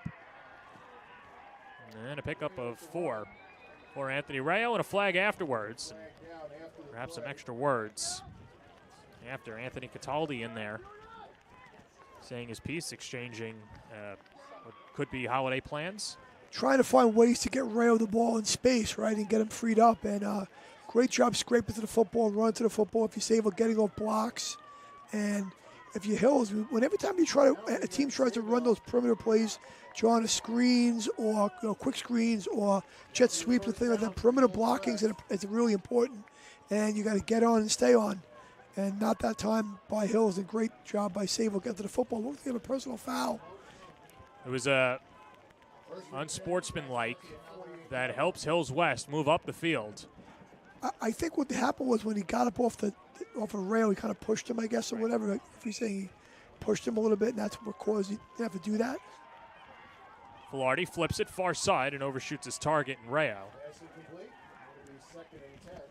Those two usually on the same page, of course, playing on the lacrosse team together, but have been playing since their youth. Elementary school, a big friendship between the Rayos and the Filardis, and kind of like the symbiotic relationship, right? Of knowing where one's going to be to the other and playing together, and both only juniors with another year of this going. And there's Dad as well, and I mean the talent that's come out of the Filardis. It's been fantastic over the years, and congratulations to Joe for committing to Syracuse to play lacrosse. As he misfires on 2nd down, Jesse Brooks, the intended receiver, sets up 3rd and 10. Sure, Syracuse have been a little behind on things for a few years. They've got great recruiting classes coming in. Of course, Joey Spleen, number one recruit in the country a couple of years ago, going to Syracuse and starring as a freshman, and got some really impact transfers and doing a great job recruiting off Long Island the top talent and getting Filardi to go at that defense LSM / position. And he's got that in his pocket, and you never know what football may bring in the next year and a half. If you've been on lacrosse social media, it feels like everyone's going to Syracuse. Filardi in trouble, brought down, and gets devoured. Tom McCann with a big takedown. Sets up 4th and long. Sayville's been getting close the last few downs. They brought an edge blitzer on 2 downs ago, and the younger, I believe it was one of the Kolars, the younger Kolar came. Keith Kolar came off the edge and made him rush the pass. And what they're really doing is sending enough rushers, as you see them on pile there, sending enough rushes where it's all man-on-man pass blocking right now. So they're blocking with 5, maybe a 6, and Sayville is sending 6 rushers. So if someone's got to win a matchup, if you're Sayville, to get pressure on the quarterback. Ryan Levy to punt. And now a flag beforehand, and looks like there might be 12 players on the field. One man ran on late to go to the right guard spot, and I don't think everybody was set. And this is where specials, right? You're going to play. You might be on 2 or 3 specials that sideline. You're all wet and cold, but those 18 seconds you're going to play today, they really matter. And you got to get on the field and get lined up correctly. Well, and you don't want to give Sayville any more field position, and that's what happens on that penalty.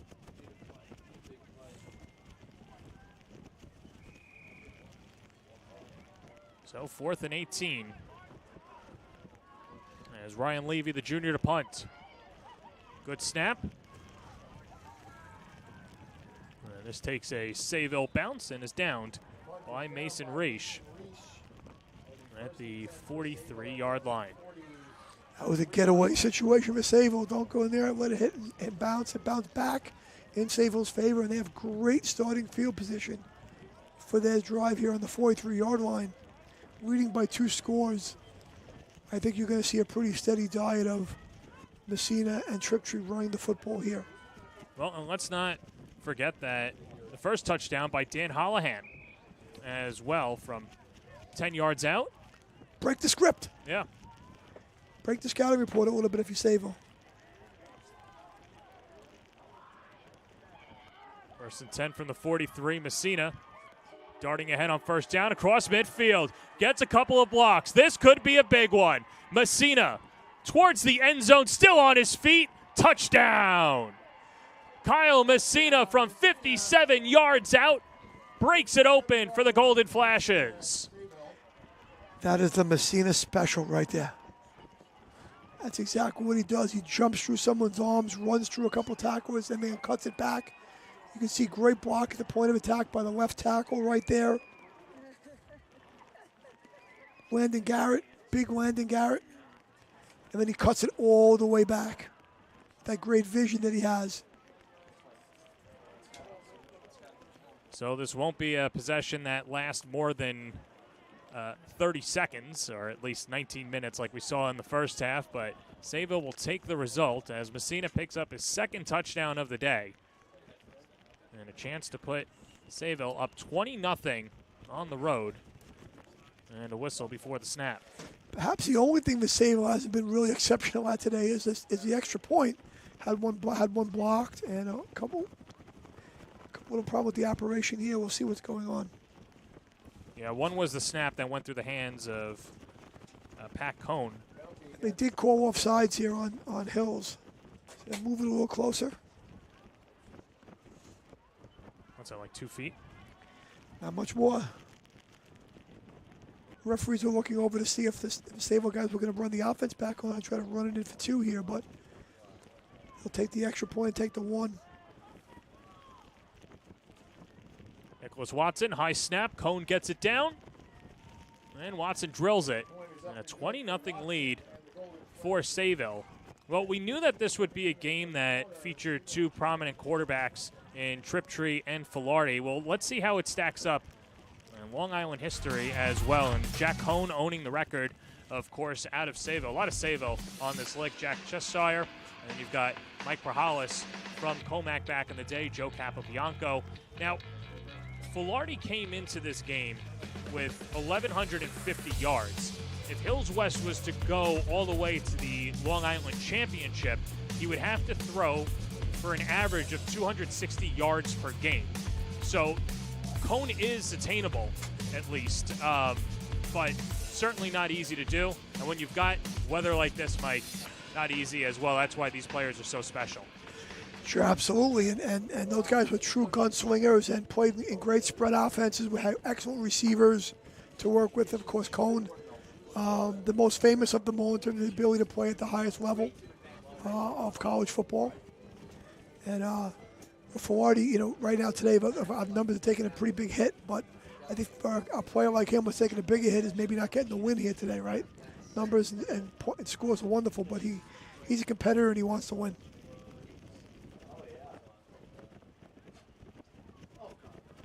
Off the month reception, and now this is Jake Mascaro, the junior. Like to have seen him maybe fair catch that. You can fair catch that on the kickoff, and protect yourself a little bit. But those second level guys, the kicks are short today.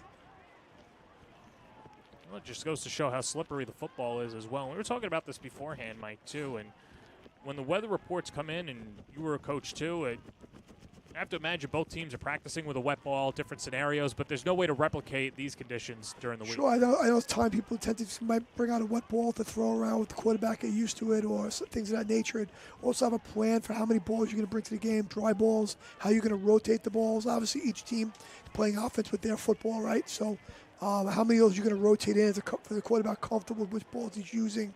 A whole bunch of protocols in terms of when you're playing in these conditions to have a good ball for the offense to use.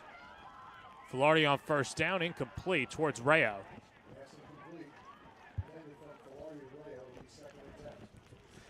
And the struggles continue for Hills West.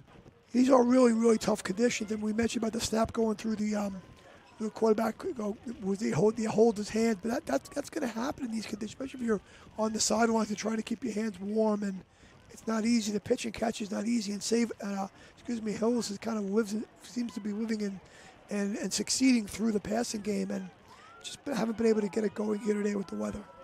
And some pretty stiff Sayville defense. On 2nd and 10, Michael Red. The give? Or check that. That was Cade Diaz. Jaheim Mason, I apologize. 3rd time's a charm. But Jaheim Mason, someone who had over 100 yards against Amityville, and big shoes to fill, replacing Jalen Jocks, a 3-year starter for Hills West. And with the D-line for Sayville is fired up. It's a great time to be those players in the D-line. You kind of turn the opposing offense a little one-dimensional. You can kind of ratchet it up and get off the ball and go work on the quarterback and slip a running game in there and blow it up. 3rd and long, Filardi drops it, pounces on top of it. Sayville saying they have it. And Sayville takes over. Another defensive stop and a turnover. The Golden Flashes have the ball. Dom Francesi. We'll take another look, Mike. Yeah, he got the snap and he pulled it up to his ear to get in that passing motion and slipped out of his hand. And today, all the miscues in terms of ball handling and possession have happened to Hills and not to Sayville. And that's been a big part of the game. Well, and now this is when teams start to take over the games, and what makes Sayville so special is an opportunity. You go up 27, still early in the second half, but really take a stranglehold on this game. Ball's loose, and Triptree pounces on top of it. It's contagious, and there it is. Previous play was Hills. Now you had Sayville, but Sayville doesn't result in a turnover, right? And you see the stats on Messina today. 20 touches, 165 yards, a couple of TDs. He's lived up to the billings, and it's always nice when you've got Kyle Messina in your backfield.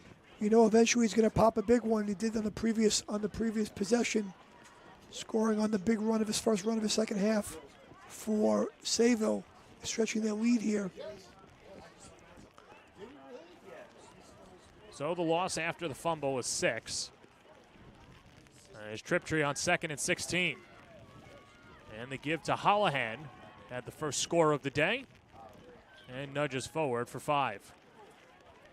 Sure, with Sayville being able, exhibiting, they're putting on film for all the opposing coaches in Conference 3, their ability to run the football like they're doing right now, and their ability when the weather is obviously better to throw it with Triptree.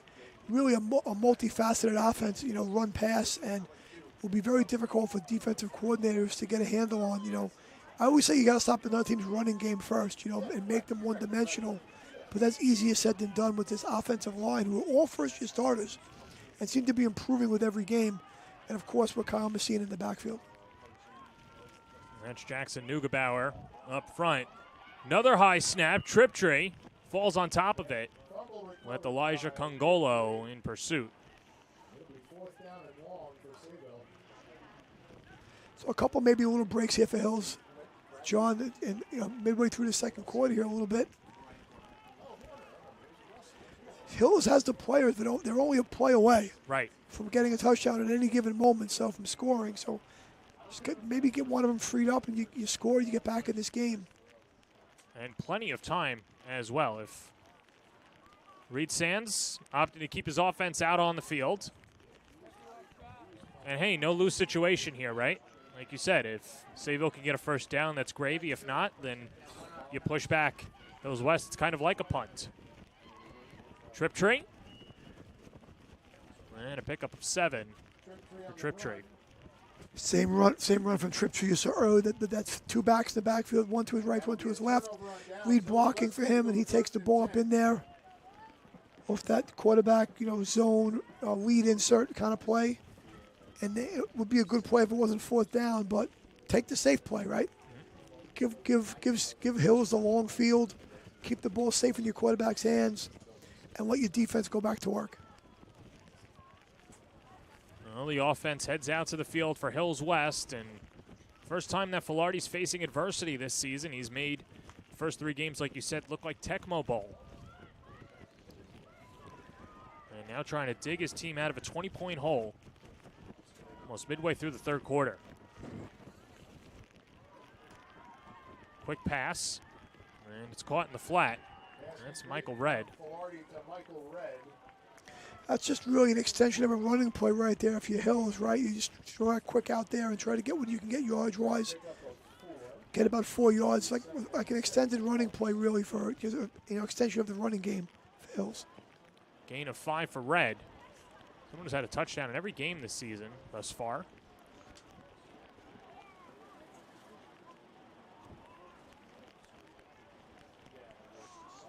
And they move Reach, the tight end, to the slot. He's there with Rayo and Brooks, near side of the screen. 2nd and 6, Filardi darts it over the middle, incomplete. He had Rayo, couldn't make the catch, and this will set up 3rd down. Same play they hooked up with Rayo with before. Ball's a little behind him, though. He has to turn back for it. That wrong shoulder catch you work on individuals, but most of those days in individual offense, when you're doing those drills, not like the weather is conditions like it is today. That wrong shoulder catch, a big staple of individual receiver offensive drill, period. But with a dry ball and a nice warm day, change the drill a little bit. Big play for Hills West, 3rd and 6. Under 6 minutes to play in the 3rd. Filardi fakes, and then is brought down. Sayville brings the blitz and the pain, and a huge TFL for the Golden Flashes, as that was Zachary Watson laying the lumber for Sayville.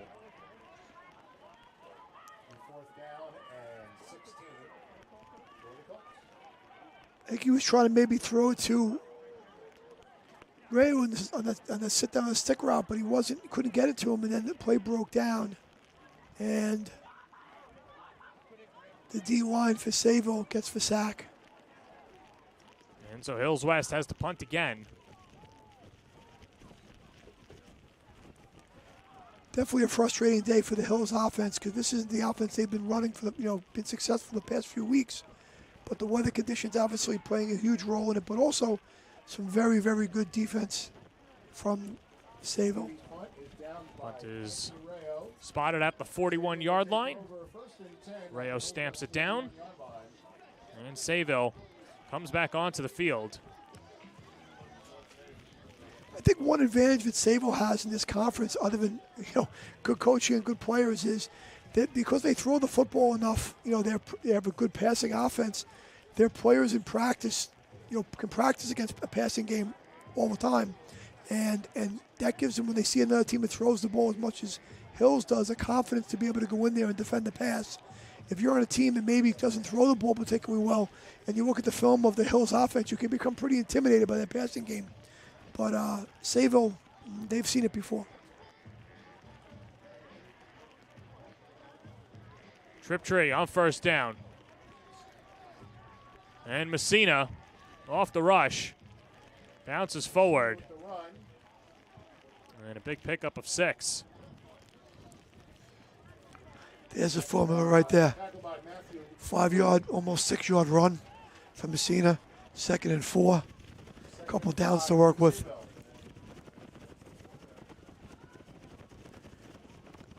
Second down could be Groundhog's Day. Yeah. Might see it again. I mean, I feel like this Sayville offense today has just been wash, rinse, and repeat. As Luke Hansen goes in motion. Kyle Messina gets a swirling wind in the Colts defense. And another pickup close to the 1st down marker, and they'll give him That first down as Sayville continues to move the chains. I like how Hansen has kind of dropped into that role that Sands was performing in previous games as that blocking role, and he's done a great job at it. Look at this. This is every meteorologist's dream right here. Swirling winds, pouring, and for the football fans, true football weather. Reed Sands happy with his team's performance today, leading 20-0 on the road, later stages of the third quarter. Not bad if you're an offensive lineman either. No sun beating down on you hot. You know coach is going to call our number. We're going to be able to get it going up front. Triptree on first down. Chugs along, burst forward, has a first down. And Triptree continues to go inside the 20. And a gain of 17 for Jake Triptree. What I really like there is they just went weak side run right there. They ran into the boundary. The ball was a little close to the boundary in the field, and they had good numbers there. So they just go weak side quarterback sweep with a lead blocker in Messina. I like it. So showing some balance, ability to run to the field, you run to the boundary. You know, sometimes if you're going to run to the boundary, you bring an extra player over there and maybe tip off to the defense you're running that way. Not the Sayville offense today. No, they've kept everyone in check as Holohan on the run. Well, Holohan's been an interesting story for Sayville this year. And in talking to Reed Sands, he said, if I didn't have Kyle Messina, he would be the de facto #1 star, but he could start for any other team on Long Island, and what he's been able to bring to the table for Sayville this year, and unfortunately the undercard for that duo in the backfield, but someone that's always good to have in the lineup.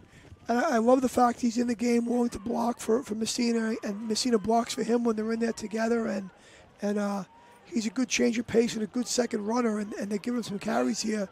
It was really, really nice getting it again. Oh, I'm sorry, that's Messina. Yep. Well, can't go wrong with Messina. Gain of a pair. He's the understudy, Holohan, but he gets his touches. He's got a touchdown here today, and great job by the Sayville coaching staff. Like, it's one thing to be playing on a team that's really successful and be a part of it. It's nothing to be Holohan and get you a few carries, get your touches, and get a touchdown, and keep a player happy, make him come to work every day and practice and work really hard at it, and that's awesome. And then you see just trying to keep your hands dry, Jesse Brooks and the rest of the defense.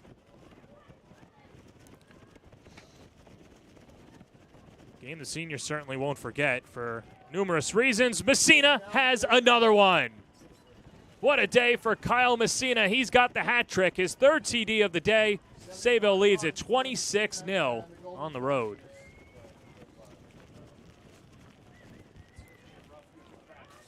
Handshakes around by Messina to his offensive line. Very, very well blocked. I mean, you could give them, with precisional effort out there, you could make the case that this is Kyle Messina's game. You could also say that it is the rest of the offensive line with how good they've been. And the extra point upcoming for Sayville. And Nick Watson puts it up and through.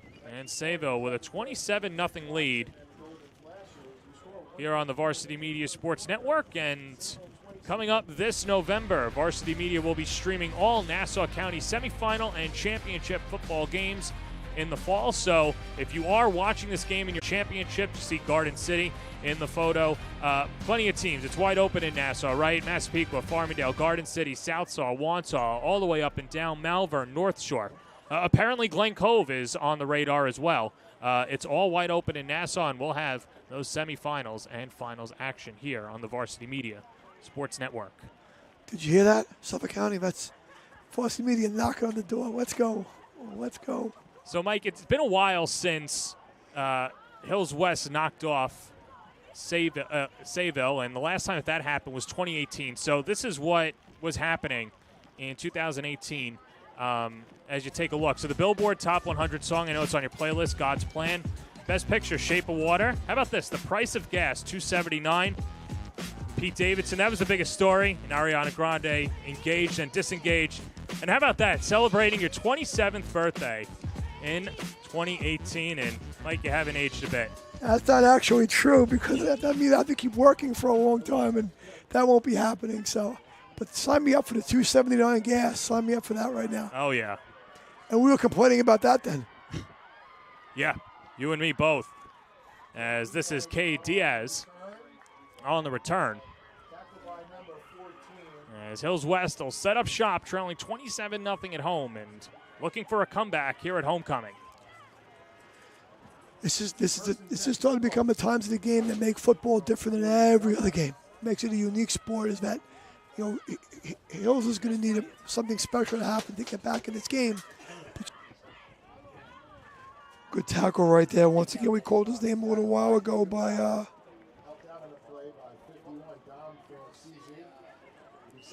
There was Dom Francisi, Jackson Neugerbauer. They've been great on the line for Sayville. Still getting used to Sands wearing 62. Yeah. It's 32 a couple weeks ago, right? Right, but now that he gets moved to the line, yeah, there's 62 and a timeout taken. And I think this is just an official's timeout as they're switching the time on the scoreboard, but both teams going to the huddle. And with that said, let's get to meet some of these players. We'll start with Hills West and Jesse Brooks as well, one of those talented wide receivers. He's in that huddle. And so favorite video game, Madden, and we asked everybody on Hills West. That's been basically the unanimous game as well. Favorite movie quote, I feel the need for speed, Top Gun, and dinner with three celebs. Saquon Barkley, Kevin Hart, Livy Dunn. Your thoughts on the list? I'm not sure about Livy Dunn, but I'll take Saquon Barkley and Kevin Hart. That'd be a good dinner right there. That'd be pretty funny. Saquon might have a little free time. He's got that bad ankle. Might have a few weeks off to go to dinner, so we might want to squeeze him in. Who's the timeout on? See, the issue is that when you invite Kevin Hart to dinner, you got to bring the whole entourage, and I'd imagine that Barkley and Dunn are rolling deep as well. You're not just paying for three, paying for maybe 33 when you're rolling with those guys. Well, at least Brooks can make the argument, say, hey, I'm a high school kid. Like, I don't have any money. Can you spot the bill for me? True, she's a bit younger, yes. 2nd and 10. Thrown to the near side, and there is Brooks. And Brooks, the gain of 4. Good ball trap by Sayville right there. You see they approach the football right there. 2 men, trap it up. That's like a good looking, that's like drill video right there. That's really good. Ball trap and a good tackle.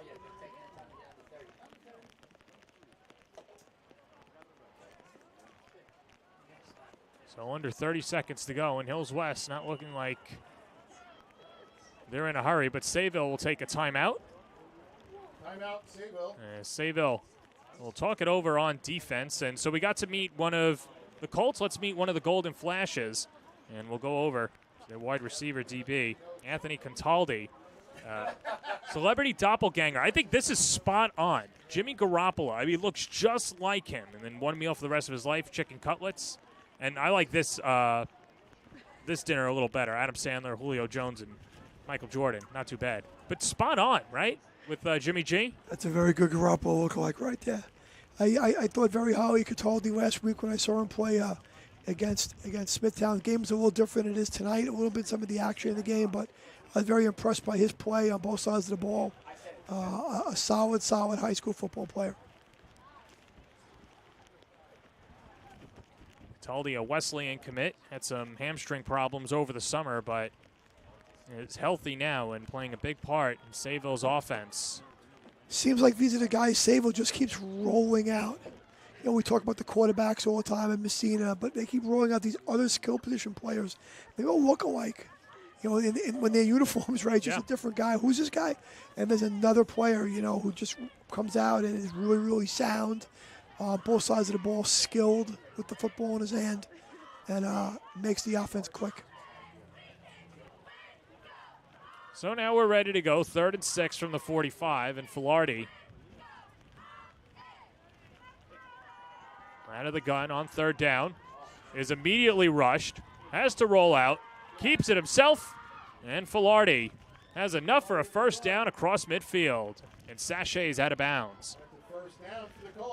He's late got on the first down and got a bounce to stop the clock, but Sayville brings 2 off the edge right there, unblocked. It looked like the running back blocked to the left, and they were a man short to the right. Forced him out of the pocket, and Filardi, fleet of foot, is able to evade the rush and get a first down. One of the few first downs Hills has been able to manufacture here today. Well, Mike, it's just one score at a time, right? You can't look at it like you're down 27-0. You just have to put points on the board and build momentum that way. And with 12 seconds to go, over the middle, incomplete. Tried to connect with Reish, but out of range for Mason Reish. A little inaccurate right there, but a tough day to have accuracy. Tough day to be real. Have you seen the few games of the Filardi? Incredibly accurate. Triptree as well, very accurate. But today's not that day to be those guys. You need a running game today and some solid line play, and that advantage, check that box, is going to Sayville.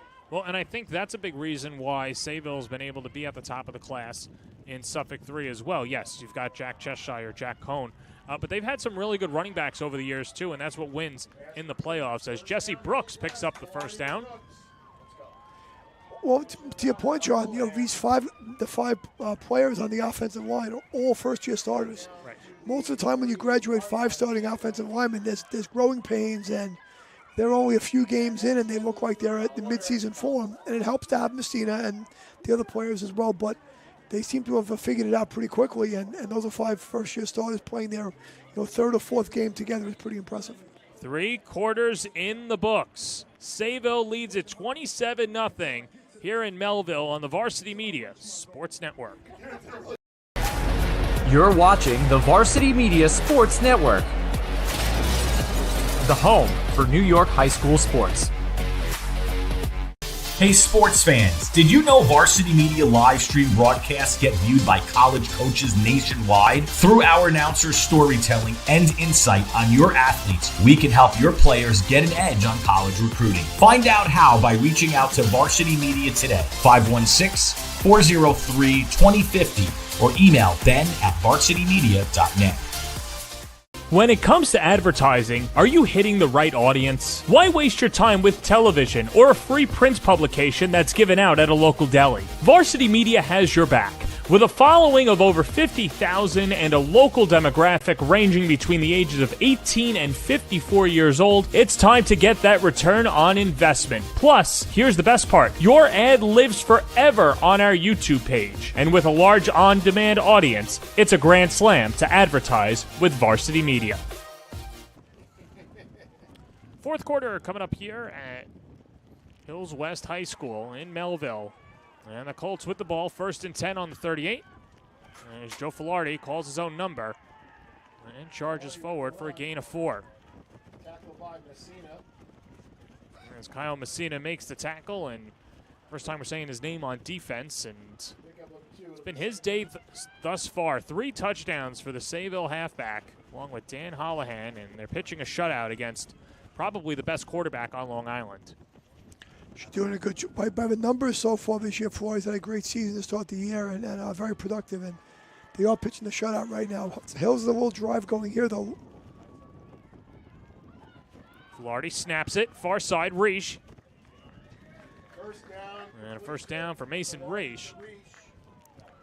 Rain looks like it's very windy right now. The rain is lightened a little bit, and I think that the short passing game, Sayville is bending a little bit, not breaking, make sure nobody gets behind them right now, right? Softening up their zones a little bit. So Sayville's taking what they give them on the short passing game.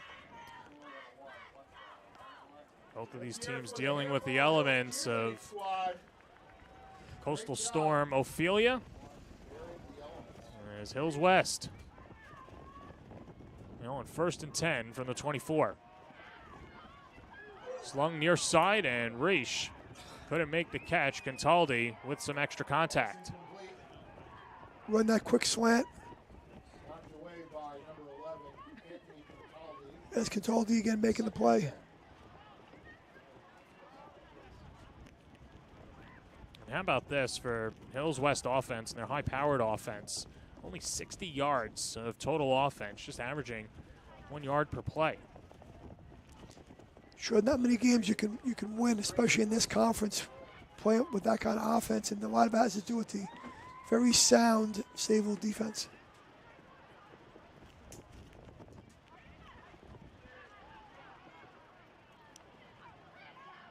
On 2nd and 10, thrown far side, Rayo, incomplete. They shifted Rayo across the formation, and he reset to the right, just ran a little speed out. And if you Sayville, you're okay with that. You throw it out there, we're going to rally to it. Don't lose too many football games on hitches and speed outs. I think if you're Hills, you're just trying to get some plays to work, find some success, get on the scoreboard, and find some productivity before the end of the game.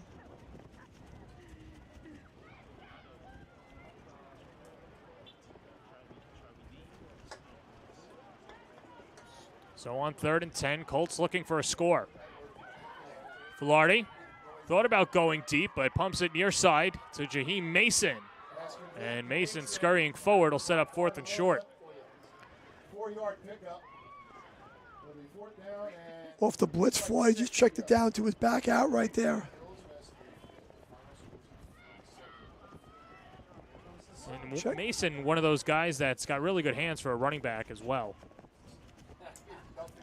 Solid tackle right there, though, by Bartolata. We've called his name a few times doing yeoman's work at the cornerback spot right there. You know, only 5'8", but Stan says that he might be the only guy on the team that could dunk a basketball, and it just shows his athletic ability. And someone who's really been shining on defense. 4th and 6 for the Colts. Filardi, quick pass. And it's incomplete. Jesse Brooks is there, and Sayville will take over on downs. Yeah, that's the effect of blitzing, right, and sending extra people. You can see the Filardi backpedaling and trying to find some time, gets rid of the ball pretty quick, and that's the effect of good defense against the passing game. So with that said,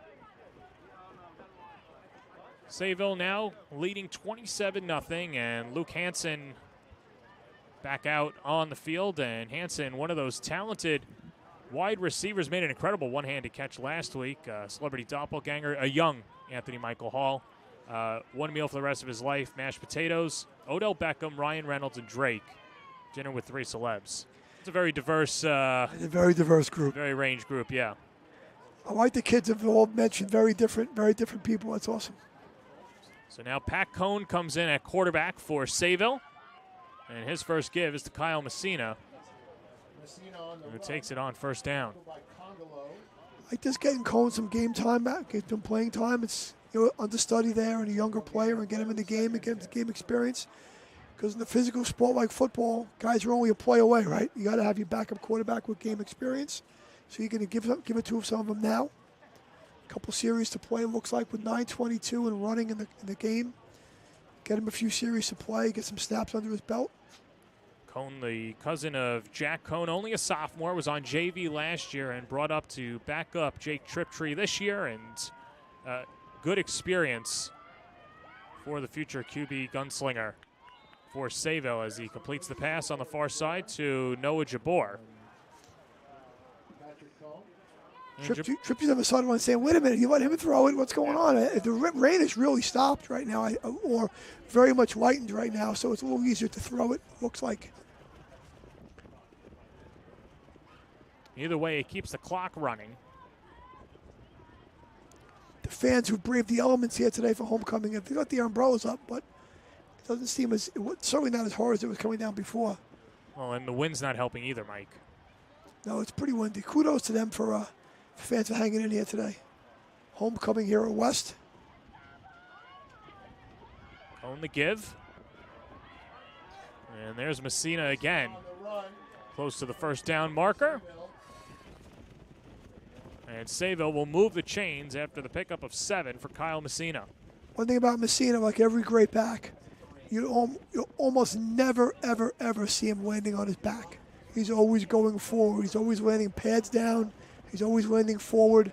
And just think, if you're 6 feet tall and you fall forward, that's an extra like yard and a half right there just from falling. And the great ones, that's what they do. They don't get knocked backwards. They don't lose yardage too much. They're always falling forward. And the fans braving the weather, trying to will their team to get a stop. 10 seconds left on the play clock, and Cone ready to go on first down.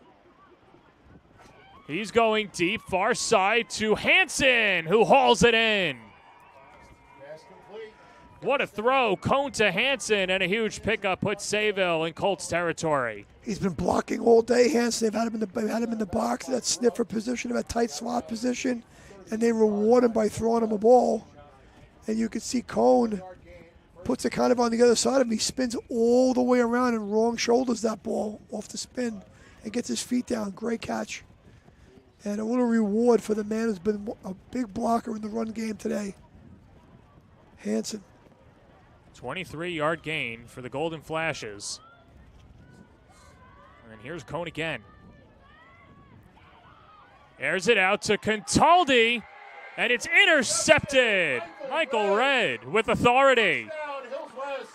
And the Colts will take over inside, or just outside the 10-yard line.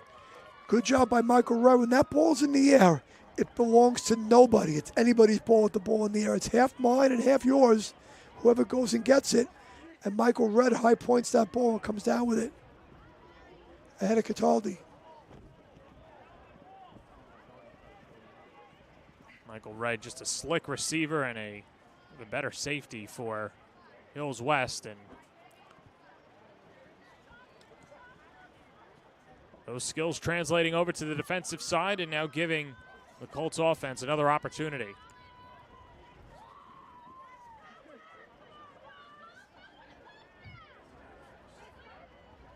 The conditions have improved a little bit. We'll see if they, if they try to throw it down the field a little bit more with Filardi right now.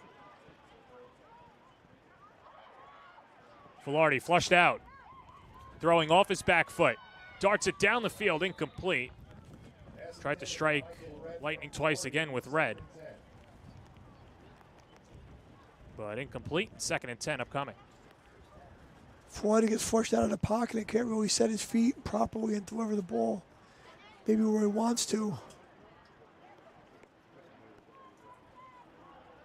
But that Sayville defensive line has been solid all day.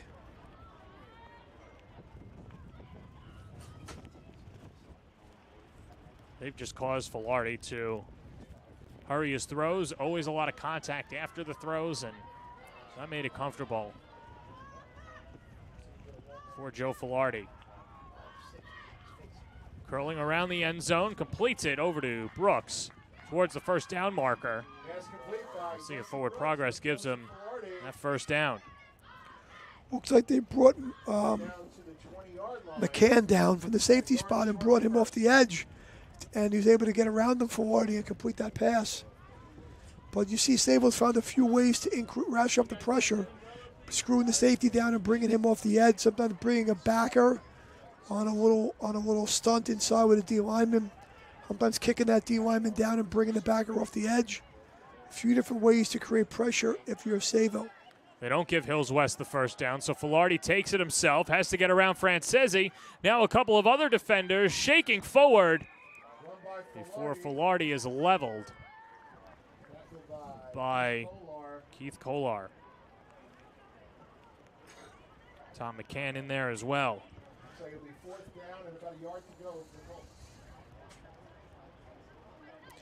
A tough situation here if you Hills. I mean, ball's on your own 20-yard line. It's 4th and a long yard, and if you go for it and don't get it, you give the ball back to Sayville. You give him a chance to punch one more in. The loss gets a little bit worse. It looks a little bit worse. Or you punt and give it back to him, but.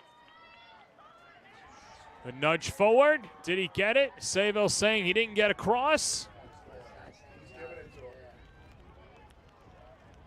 And Hills West just enough to get across. I'm not sure yet. The near side judge came in and he gave him a pretty favorable spot. First down for the Colts. 1 yard gain for Filardi. Well, and now overruled by Mickey Kane, comes in, signals first down, and Hills West keeps possession. Just enough there for Hills to keep the ball.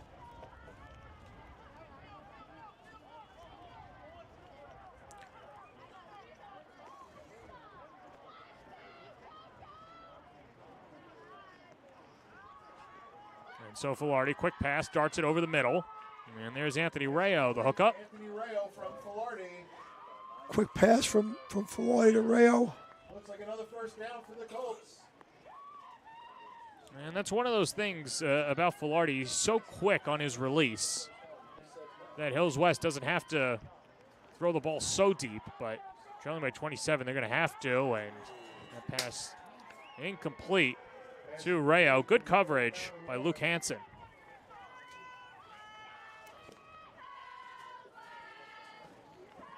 Good coverage by Hansen. Rayo comes up a little gimpy. I think from the last 2 plays ago, he got up the same way when he was tackled.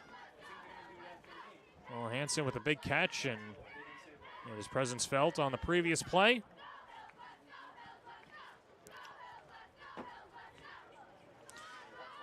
The feelings you have when you're losing and you're cold and you're wet, everything hurts a little bit more when you get tackled. Yeah.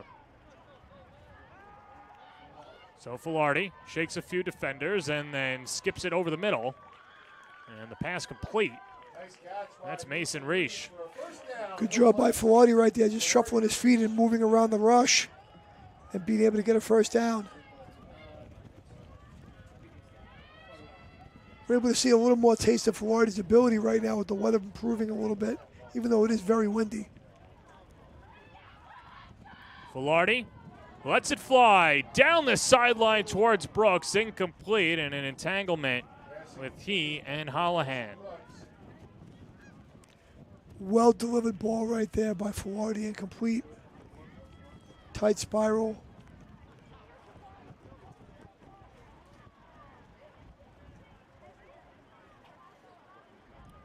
I believe that's roughing the pass, or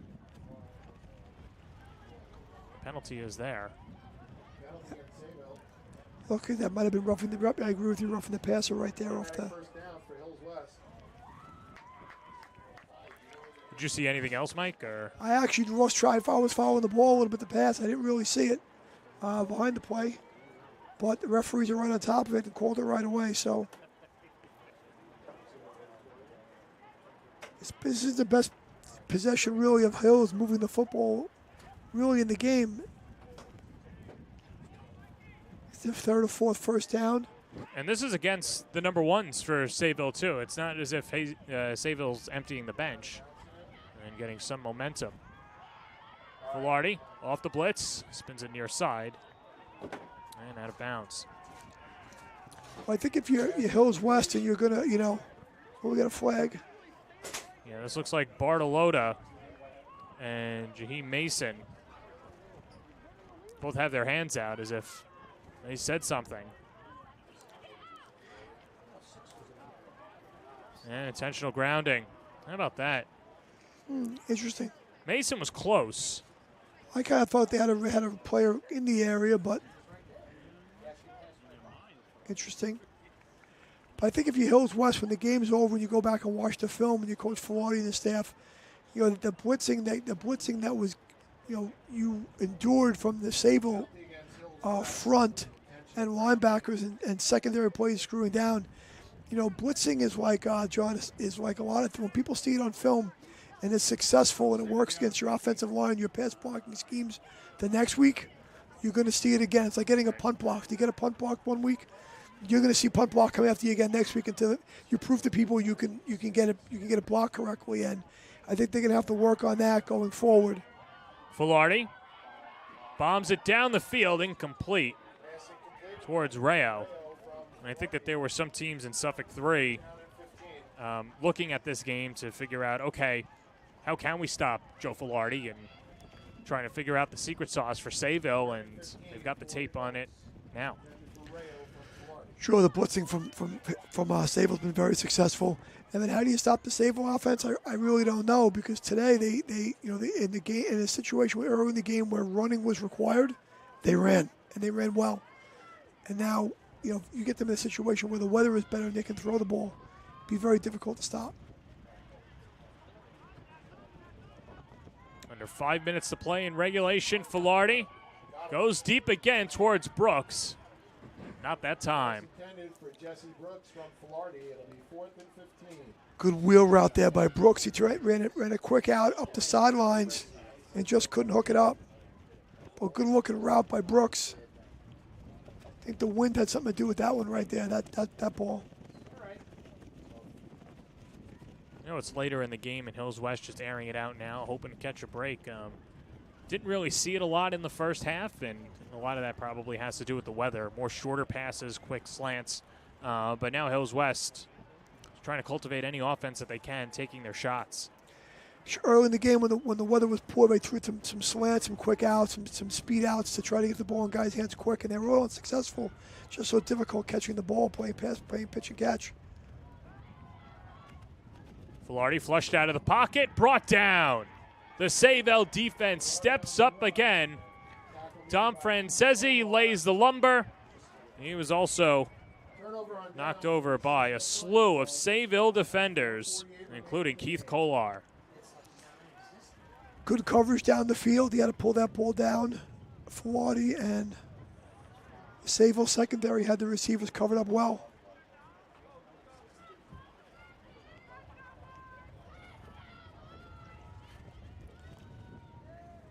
So now with 5 minutes to play, Pat Cohn and the rest of the Sayville offense goes out to play.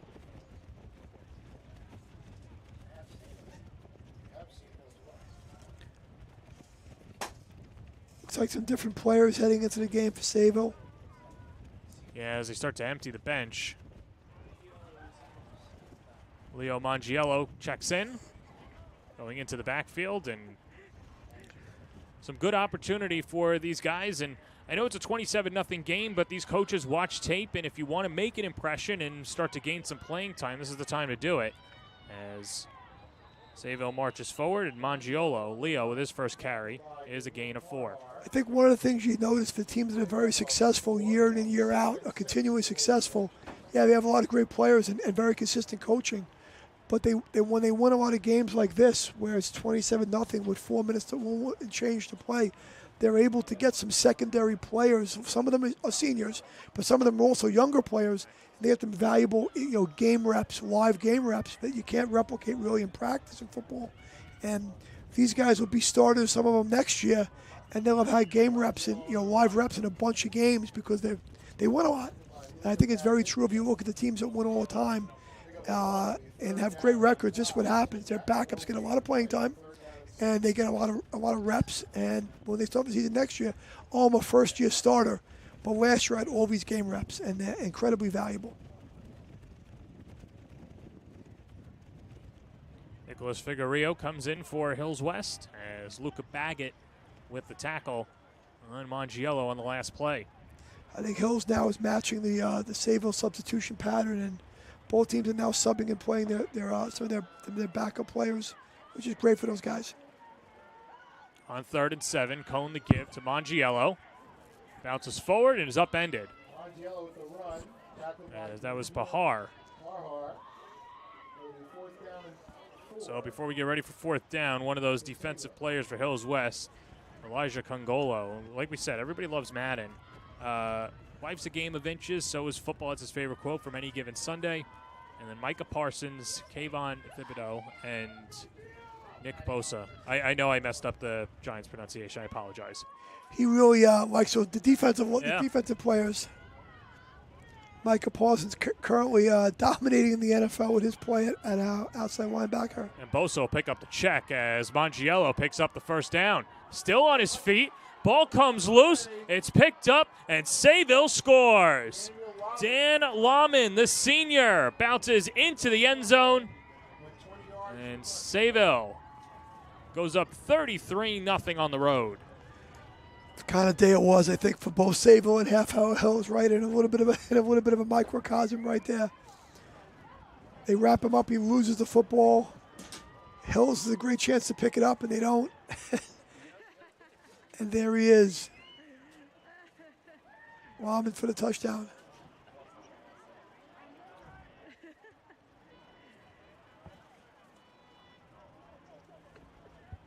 And so now for good measure, Nick Watson kick the PAT.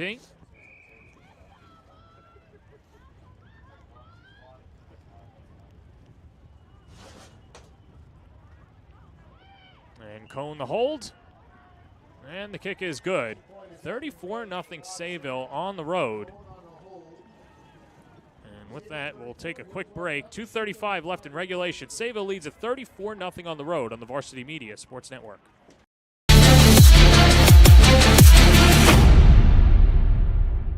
Feel like your game film is too stagnant and not providing you with the insight that your coaches had hoped for? Varsity Media offers game film to help your coaches develop a game plan to execute on game day. Our current clients love the Varsity Media difference, which includes more insightful camera angles and a speedy upload process. Start building your championship team today with award-winning individuals at Varsity Media. Did you just have the best athletic year of your life? And now you want to show it off to college coaches? Well, let Varsity Media help you. Varsity Media's college recruiting videos show off your unique skills to help you land a spot on the team of your dream school. We'll provide music, spot shadow effects, and a link to send to your next coach. Contact us today for more information. Don't rely on word of mouth or cold emails. Let Varsity Media help you take your game to the next level. Sayville, 34-0 lead. Spoiling homecoming for Hills West, but credit to the crowd that has come out today. They've been loud the entire time, showing support for their Colts. And a tough day at the office as Hills West will take over. And this is Cade Diaz on the return. Well, we talk about the fans, but how about our crew here as well? It's Ron Pierre on the left, Becca Kazaks dealing with the elements today, and, of course, Travis DeLuise living up to the standard on the sideline. Just a good job by our entire crew this whole day. Sure, fighting the elements. We're up here, a nice dry inside. And I get to talk about the game, and they have to be out there filming it so we can talk about it. So thank you to those guys and gals. Best in the business, and nice to see Travis DeLuise just isn't, messing around. So Filardi in the offense back out there.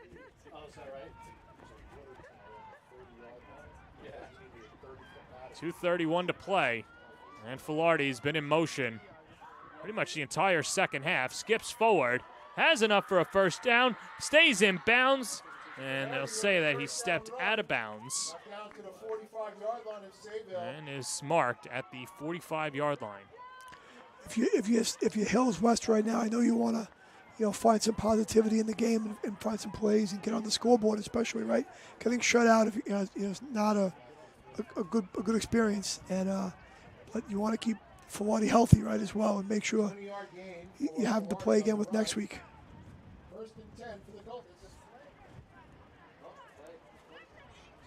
See a flag in the backfield. See if this gets pushed back.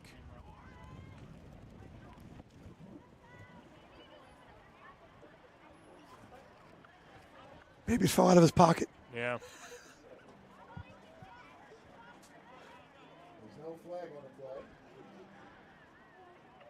So you're right, yeah, just skipped out. That's the day that it's been, as... Just want to make sure we're paying attention. Yep. 2:14 and rolling, and Filardi out of the gun again.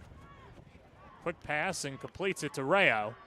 And Rayo angling out of bounds before Sayville comes over to rally and complete the tackle. Dylan Kent in there, as well as a slew of defenders. Michael McGinnis with the tackle. Yep, they have looks like the second defensive Sayville in the game right now, trying to keep the Hills West starters out of the end zone if they can.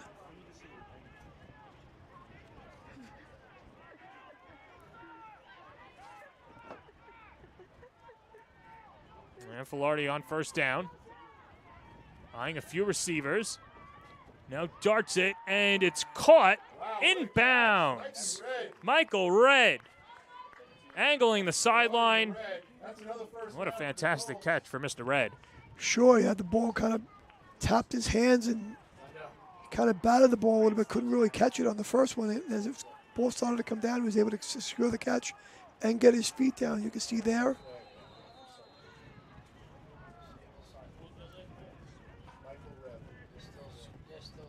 Nice play by Red right there. And a sideline warning against Sayville.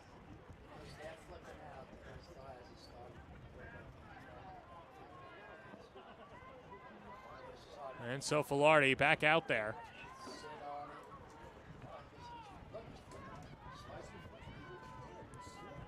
And the man in motion is Rayo. Low snap. And Filardi towards the end zone. Back of the end zone has a man incomplete. Jesse Brooks couldn't make the catch.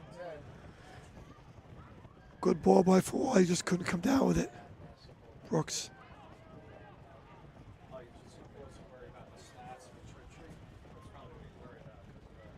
And so Hills West just continuing to air it out. Trailing 34-0.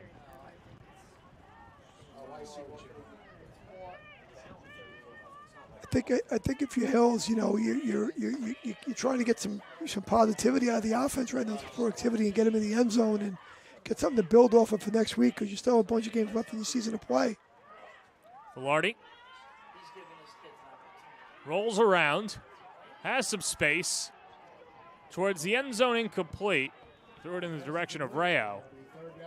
That'll set up 3rd and 10. I thought maybe he could have had a hitch early in the route, on a little stick hitch route. He could have had someone there. Elected not to throw it and ran around him. You can see for what he's got great. He's very elusive. He's got a strong arm. I think that the challenge for Hill is going forward, having played clearly the best team in the conference and the best team on the schedule so far and in the conference. You know, what do we have to develop to continue to get better and work on the running game? You know, you have Rayo and Filardi and Brooks and Red, but you need to develop a little running game and a little pass protection. Filardi towards the end zone, incomplete. Jesse Brooks is there, and 4th down upcoming, but you're right. And for Sayville, perfect 12-0 last year. LIC, they lost to East Islip in the county final the year before that. After seeing their performance today, especially the ground and pound, no reason to believe that the Long Island Championship in at least Conference 3 runs through Sayville and what they've been able to do today. They've cemented themselves as a favorite in the conference right now. You know, with East Islip, Hills had beat East Islip, I think, in the first game of the year, right? And that fact that, East Islip takes down West Hampton last night, kind of, everyone's kind of beating each other a little bit, and Sayville just stays the course right now. They have to be the favorite. 48-33 win for Hills West over East Islip. And one of the last plays for Hills West on 4th down, unless Filardi can keep it alive. Towards that 1st down marker, he's got it. Diving forward. First down run for Joseph. And Filardi will set up 1st and goal. And Hills West not done yet. And Hills West playing to the final whistle.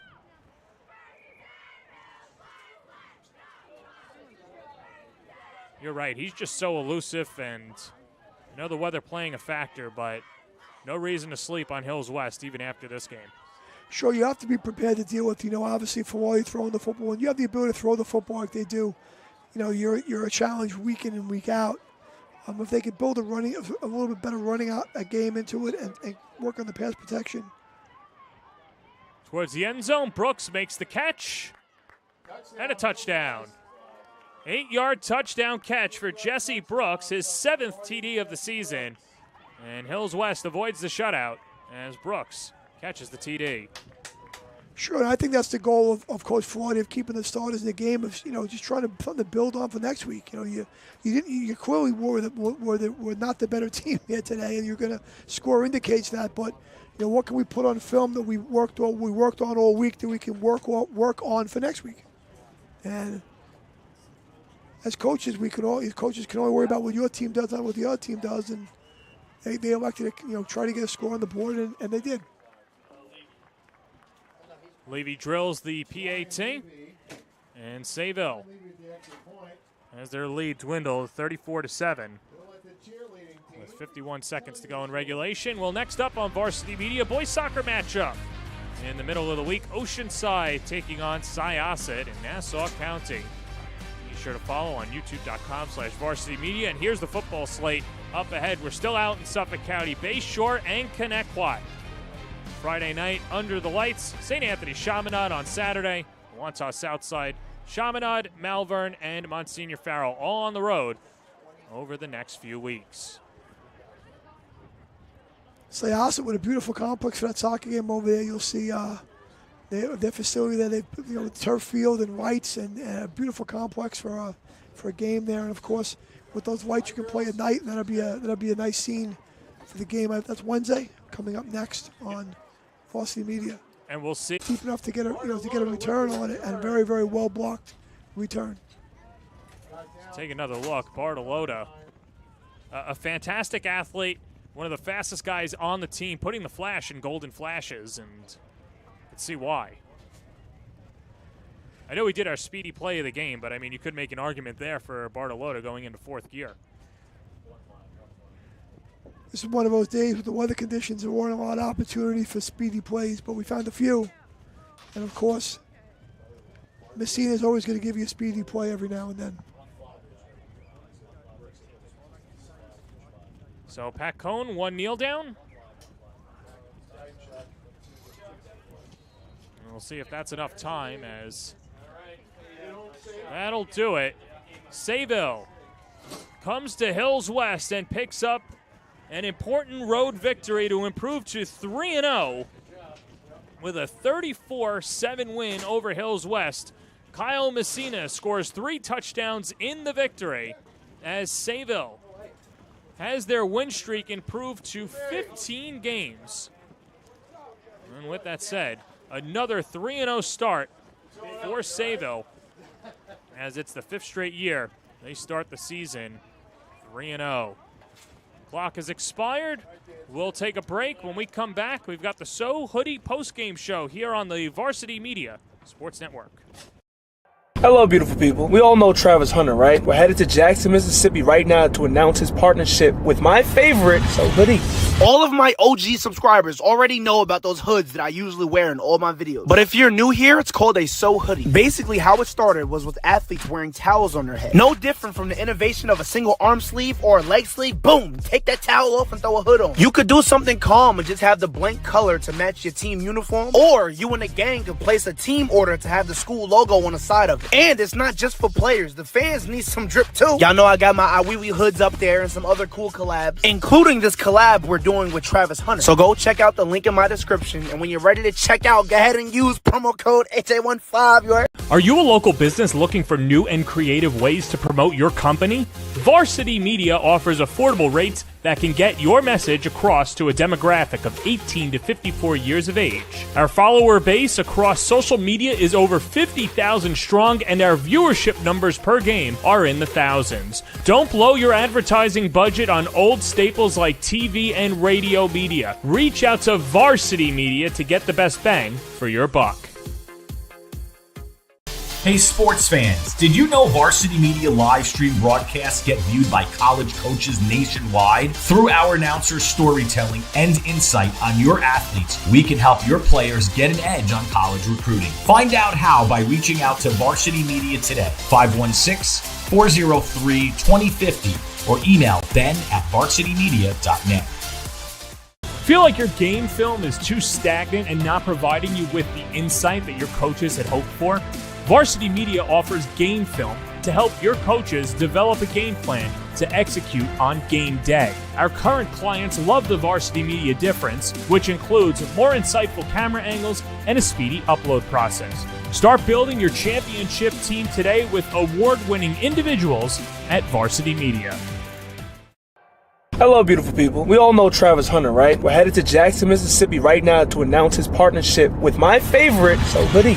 All of my OG subscribers already know about those hoods that I usually wear in all my videos. But if you're new here, it's called a So Hoodie. Basically, how it started was with athletes wearing towels on their head. No different from the innovation of a single arm sleeve or a leg sleeve. Boom! Take that towel off and throw a hood on. You could do something calm and just have the blank color to match your team uniform. Or you and a gang could place a team order to have the school logo on the side of it. And it's not just for players. The fans need some drip too. Y'all know I got my Iwiwi hoods up there and some other cool collabs, including this collab we're doing with Travis Hunter. So go check out the link in my description, and when you're ready to check out, go ahead and use promo code HA15. You heard? Hello, beautiful people. We all know Travis Hunter, right? We're headed to Jackson, Mississippi right now to announce his partnership with my favorite, So Hoodie.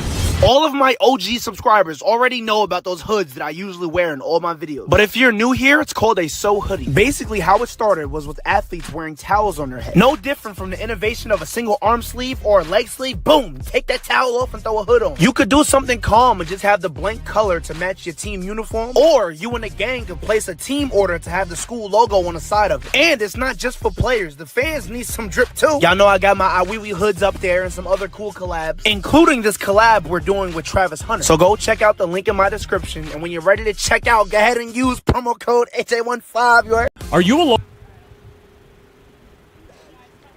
Here at Hills West, a 34-7 victory for Sayville on the road. I'm here with our player of the game, Kyle Messina, on the So Hoodie post-game show. And Kyle, 3 TDs, spoiling homecoming for Hills West. What was working so well for you in the offense today? I mean, just the O-line. I can't give them enough credit. The amount of movement they were given, just putting in so much work. I mean, they were really so strong up front, and you could see the difference. We were just, every single play, they were moving them just so much, creating like huge holes.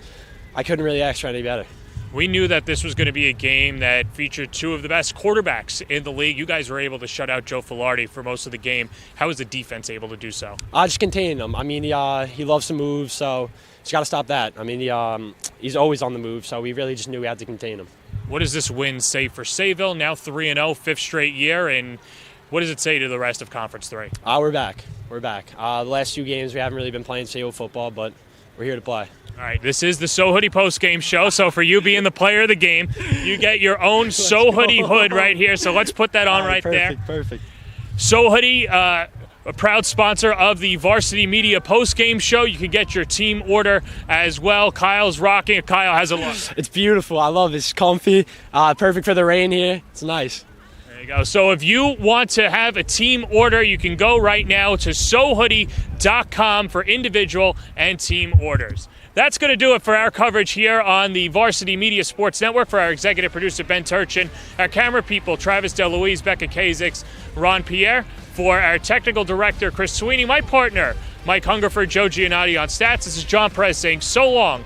This is a production of Varsity Media's Game Time.